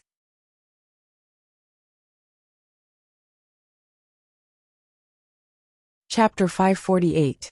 At the end of the karst cave, several bluestones were scattered messily. Upon closer inspection, it turned out that the karst cave was cut off by a stone wall. Someone must have broken the stone wall to connect the two places. The four of them passed through the hole in the stone wall and stepped on a spacious stone path. Where are we? Jing Xingji looked around. If it was just a guess, Mo Tienga was now sure that this must be a sacrificial temple. Heavy boulders were neatly piled up to form a stone wall. The wall was smooth, simple, and deep, carrying an ancient aura. When they stood on the stone path, the vast murderous aura drowned them. Everyone felt their blood boiling, as if someone was beating a drum in their heart, making their blood boil. Jing Xingji's flying sword was jumping, and even made a clear whistling sound. Mo Tiange felt something moving inside the spiritual beast bag. It seemed to be Feifei. She used her divine sense to say, "Feifei? Let me out." Feifei's anxious voice rang in her mind. "Let me out." Mo Tiange hesitated for a moment, then opened the spiritual beast bag. In any case, Jing Xingji and Nie Wushang had seen Feifei before. As soon as the bag was opened, Feifei immediately jumped out, raised its head and sniffed. Feifei. Mo Tiange didn't understand. What was it doing? White tiger's breath. This is the white tiger's breath. Feifei beamed with joy. White tiger's breath. It seemed this was really the white tiger sacrificial temple. Mo Tiange looked at Nie Wushang, and decided to be frank. Fellow Taoist Nie, is this place worshipping one of the four spirits, the white tiger? Nie Wushang looked surprised. How did you know? You said so? Nie Wushang nodded. Yes, this place indeed worships the white tiger. Mo Tiange and Qin Shi looked at each other with surprise in their eyes. They didn't expect to bump into the white tiger sacrificial temple like this. Nie Wushang looked at them and asked doubtfully, "What's wrong?" "I know a little." Jing Xingji pressed down his flying sword and looked at Qin Shi inquiringly. "Is it related to the vermilion bird sacrificial temple in Returning Ruins Sea?" Yes. They had revealed some of this to Jing Xingji, but they didn't say too much. "Our guess is that this is the white tiger sacrificial temple. Just like the vermilion bird sacrificial temple, it enshrines one of the five spirits." Jing Xingji looked at Nie Wushang, then at them. "How much do you know about this matter?" "Let me tell you." Mo Tiange took over the conversation. "This matter has to start from when I built my foundation." After spending about an hour, Mo Tiange roughly explained the sequence of events, including the divine beast's remains and the prime devil stone steel. Jing Xingji had participated in the entire vermilion bird sacrificial temple experience. When the time came, he would know. Besides, this wasn't some secret matter, and it wasn't a fated chance that couldn't be shared. Whether it was Jing Xingji or Nie Wushang, they were both trustworthy people. So that's how it came to be. Jing Xingji thought for a while, then suddenly beamed with joy. Last time it was the vermilion bird sacrificial temple. Qin Shou happened to be cultivating a fire attribute cultivation method, so he obtained a lucky chance. This time it's the white tiger. It seems I'm lucky. Humph, Feifei coldly snorted. Do you think I'm dead? Of course, only Mo Tiange heard what he said. Mo Tiange smiled and said, "Fellow Taoist Jing, we still don't know whether this is the white tiger sacrificial temple or not. Aren't you happy too early?" "I'll be happy first. In any case, I won't lose anything." Jing Xingji stroked his flying sword with a smile. He didn't believe he was so unlucky.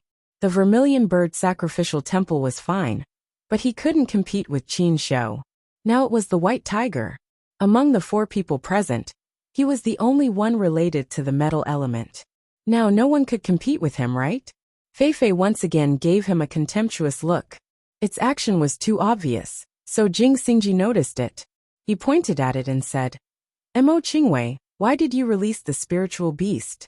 Although this little guy is smart, it doesn't have any skills." Squeak.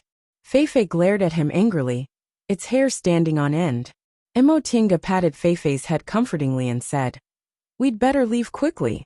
There's a late-stage nascent soul cultivator here. If we delay, something unexpected might happen." "You're right." Her words reminded Nie Wushang. "I remember that my master once set up an ambush here. If someone came in, he'd know." Jing Xingji's expression changed slightly. "So you're saying he already knows? If there's no accident?" Nie Wushang glanced at him. "But you don't have to be afraid. Langtu Mountain isn't near here. Even if my master wasn't in closed-door meditation, he'd still need 1 or 2 days to get here. We're fast, so we'd be out by then. Your master is on Langtu Mountain." Mo Tiange was surprised. "Yes." Nie Wushang looked at her strangely, wondering why she was so surprised. "What's wrong?" Mo Tiange and Qin Shi looked at each other. Both of them felt lucky. "Since we came to the far west, Our targets are the 3 great danger zones. First, we'll go to Fallen God Abyss, then Fengsha City. Fortunately, we didn't go to Langtu Mountain first. Otherwise, if they ran into Master Song Feng, they'd have to settle their old and new grudges. Mo Tiange wasn't arrogant enough to think she could challenge the #1 cultivator in the celestial pole, just because she formed her nascent soul. Enough! Jing Xingji was impatient. Since we're pressed for time, why don't we quickly pick up the things and leave? He took the lead. After taking 2 steps, he stopped and turned to Nie Wushang. There's nothing strange here, right? Nie Wushang glanced at him, then walked past him. As she walked, she ridiculed him. Turns out there's a lot of things you're afraid of. You! Jing Xingji was angry. He wanted to say something to save his face, but after thinking about it, he shut his mouth. Mo Tiange and Qin Shi couldn't help but laugh and followed him. Whether it was Jing Xingji or Nie Wushang, they both had heavy pasts.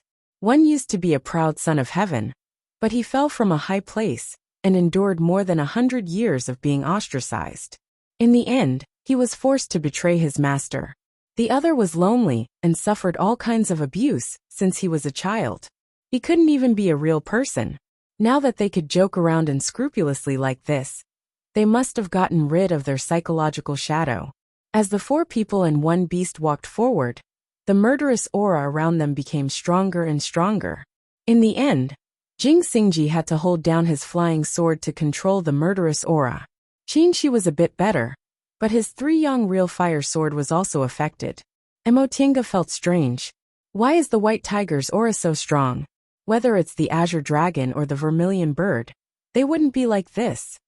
Qin Shi thought for a moment, then said, it might have something to do with their attributes. The azure dragon is of the wood attribute, gentle and tolerant. The vermilion bird is of the fire attribute, warm and soaring. The white tiger is called a fierce god, but it's actually murderous and ruthless. It might also be because the white tiger's aura here is stronger, Jing Xingji interrupted. Qin Shi nodded in agreement. As they spoke, a huge stone gate appeared in front of them. As the 4 of them walked closer, the mural engraved on the stone gate gradually became clear. On the stone gate on the left, there were rows of people wearing animal skins, rows of ancient chariots and strong war horses. It was a scene of war. On the stone gate on the right, the chariots and horses were destroyed, and the ground was covered with corpses. It seemed to be a scene of war. Mo Tiange shook her head to get rid of the strange feeling, and followed them into the main hall. In the spacious main hall, the towering stone pillars were painted with a mixture of gold and white, extending all the way to the front of a huge stone statue. Standing in front of the stone statue, a murderous aura assaulted her face. Its limbs were strong, and it had a pair of wings on its side. Its huge head was raised, and it opened its mouth to roar. Jing Xingji shook his head in disappointment. Why isn't there a psychic magic weapon here? Mo Tiange collected her thoughts and said, the vermilion bird bow is in the vermilion bird sacrificial temple, because Ice Palace has it. Then where does the white tiger's aura come from? Mo Tiange smiled but didn't say anything. There was no vermilion bird bone in the vermilion bird sacrificial temple, because Ice Palace refined it into the vermilion bird bow. The white tiger's aura in the white tiger sacrificial temple was so strong, so the bone should still be there. This isn't your purpose, right? Mo Tiange looked at Nie Wushang. Nie Wushang said, why don't you wait here? I'll be right back.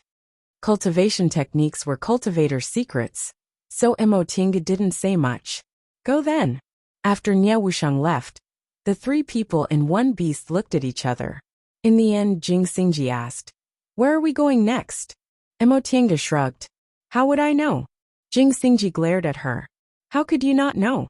The 2 of them stared at each other for a while before Mo Tiange smiled. If there are no accidents, the white tiger's bone should be in the sacrificial temple. Let's look for it. Then what are we waiting for? Let's go.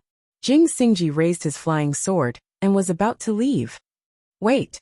Mo Tiange stopped him and pointed at Feifei. Feifei's here. Why are you in such a hurry? Feifei curled its lips and cast a disdainful glance at Jing Xingji. It then jumped down from Mo Tiange's shoulder and flew away. Let's go. Emotienga called out and followed it. As they followed Feifei, the white tiger's breath became stronger and stronger. In the end, they rushed into a stone door. What they saw was a huge white tiger more than 100 feet long.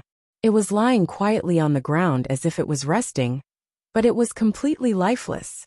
Emotienga was stunned to see this scene. What's going on? After millions of years, there should only be a skeleton left, just like the azure dragon. Why is there a complete white tiger here? Feifei? She called out. Feifei was also stunned. It stood at her feet, hesitating to go forward. Upon hearing her call, it scratched its head and said, "Don't ask me. I also don't know what's going on." Jing Xingji was puzzled. Alive? Or dead? She didn't say a word. With a wave of his spiritual aura, the three-yang real fire sword emitted a sword light that pounced on the white tiger. "Hey Qin Shoujing!" Jing Xingji shouted. She ignored him. The sword light touched the white tiger's body. It suddenly shone brightly, and a blazing aura hit them in the face. What's going on? Emotienga was surprised. She had to exert some force to retract the sword light. The white tiger's breath. His expression changed again and again. In the end he said, "It seems we can't take this thing away." "Why?" Jing Xingji looked at him strangely. "No matter how big the white tiger is, we have Qingquan rings. Why can't we take it away?" She didn't explain. He just said, "Try it." Jing Xingji thought for a moment, then pointed his right hand. The sword light also pounced on the white tiger. In the next moment, his expression changed greatly. He clenched his teeth and retracted the sword light with great difficulty. Emotienga was about to ask when the ground suddenly shook. What's going on? You're tuning in to the Li Mei's Sword of Destiny YouTube channel. We're so grateful for your support. And don't forget to subscribe to join us on this incredible journey through captivating stories. Your generosity through donations truly makes a world of difference, as it's the primary source of revenue that allows me to expand and enhance this channel for you. Thank you from the bottom of my heart for being a part of this adventure.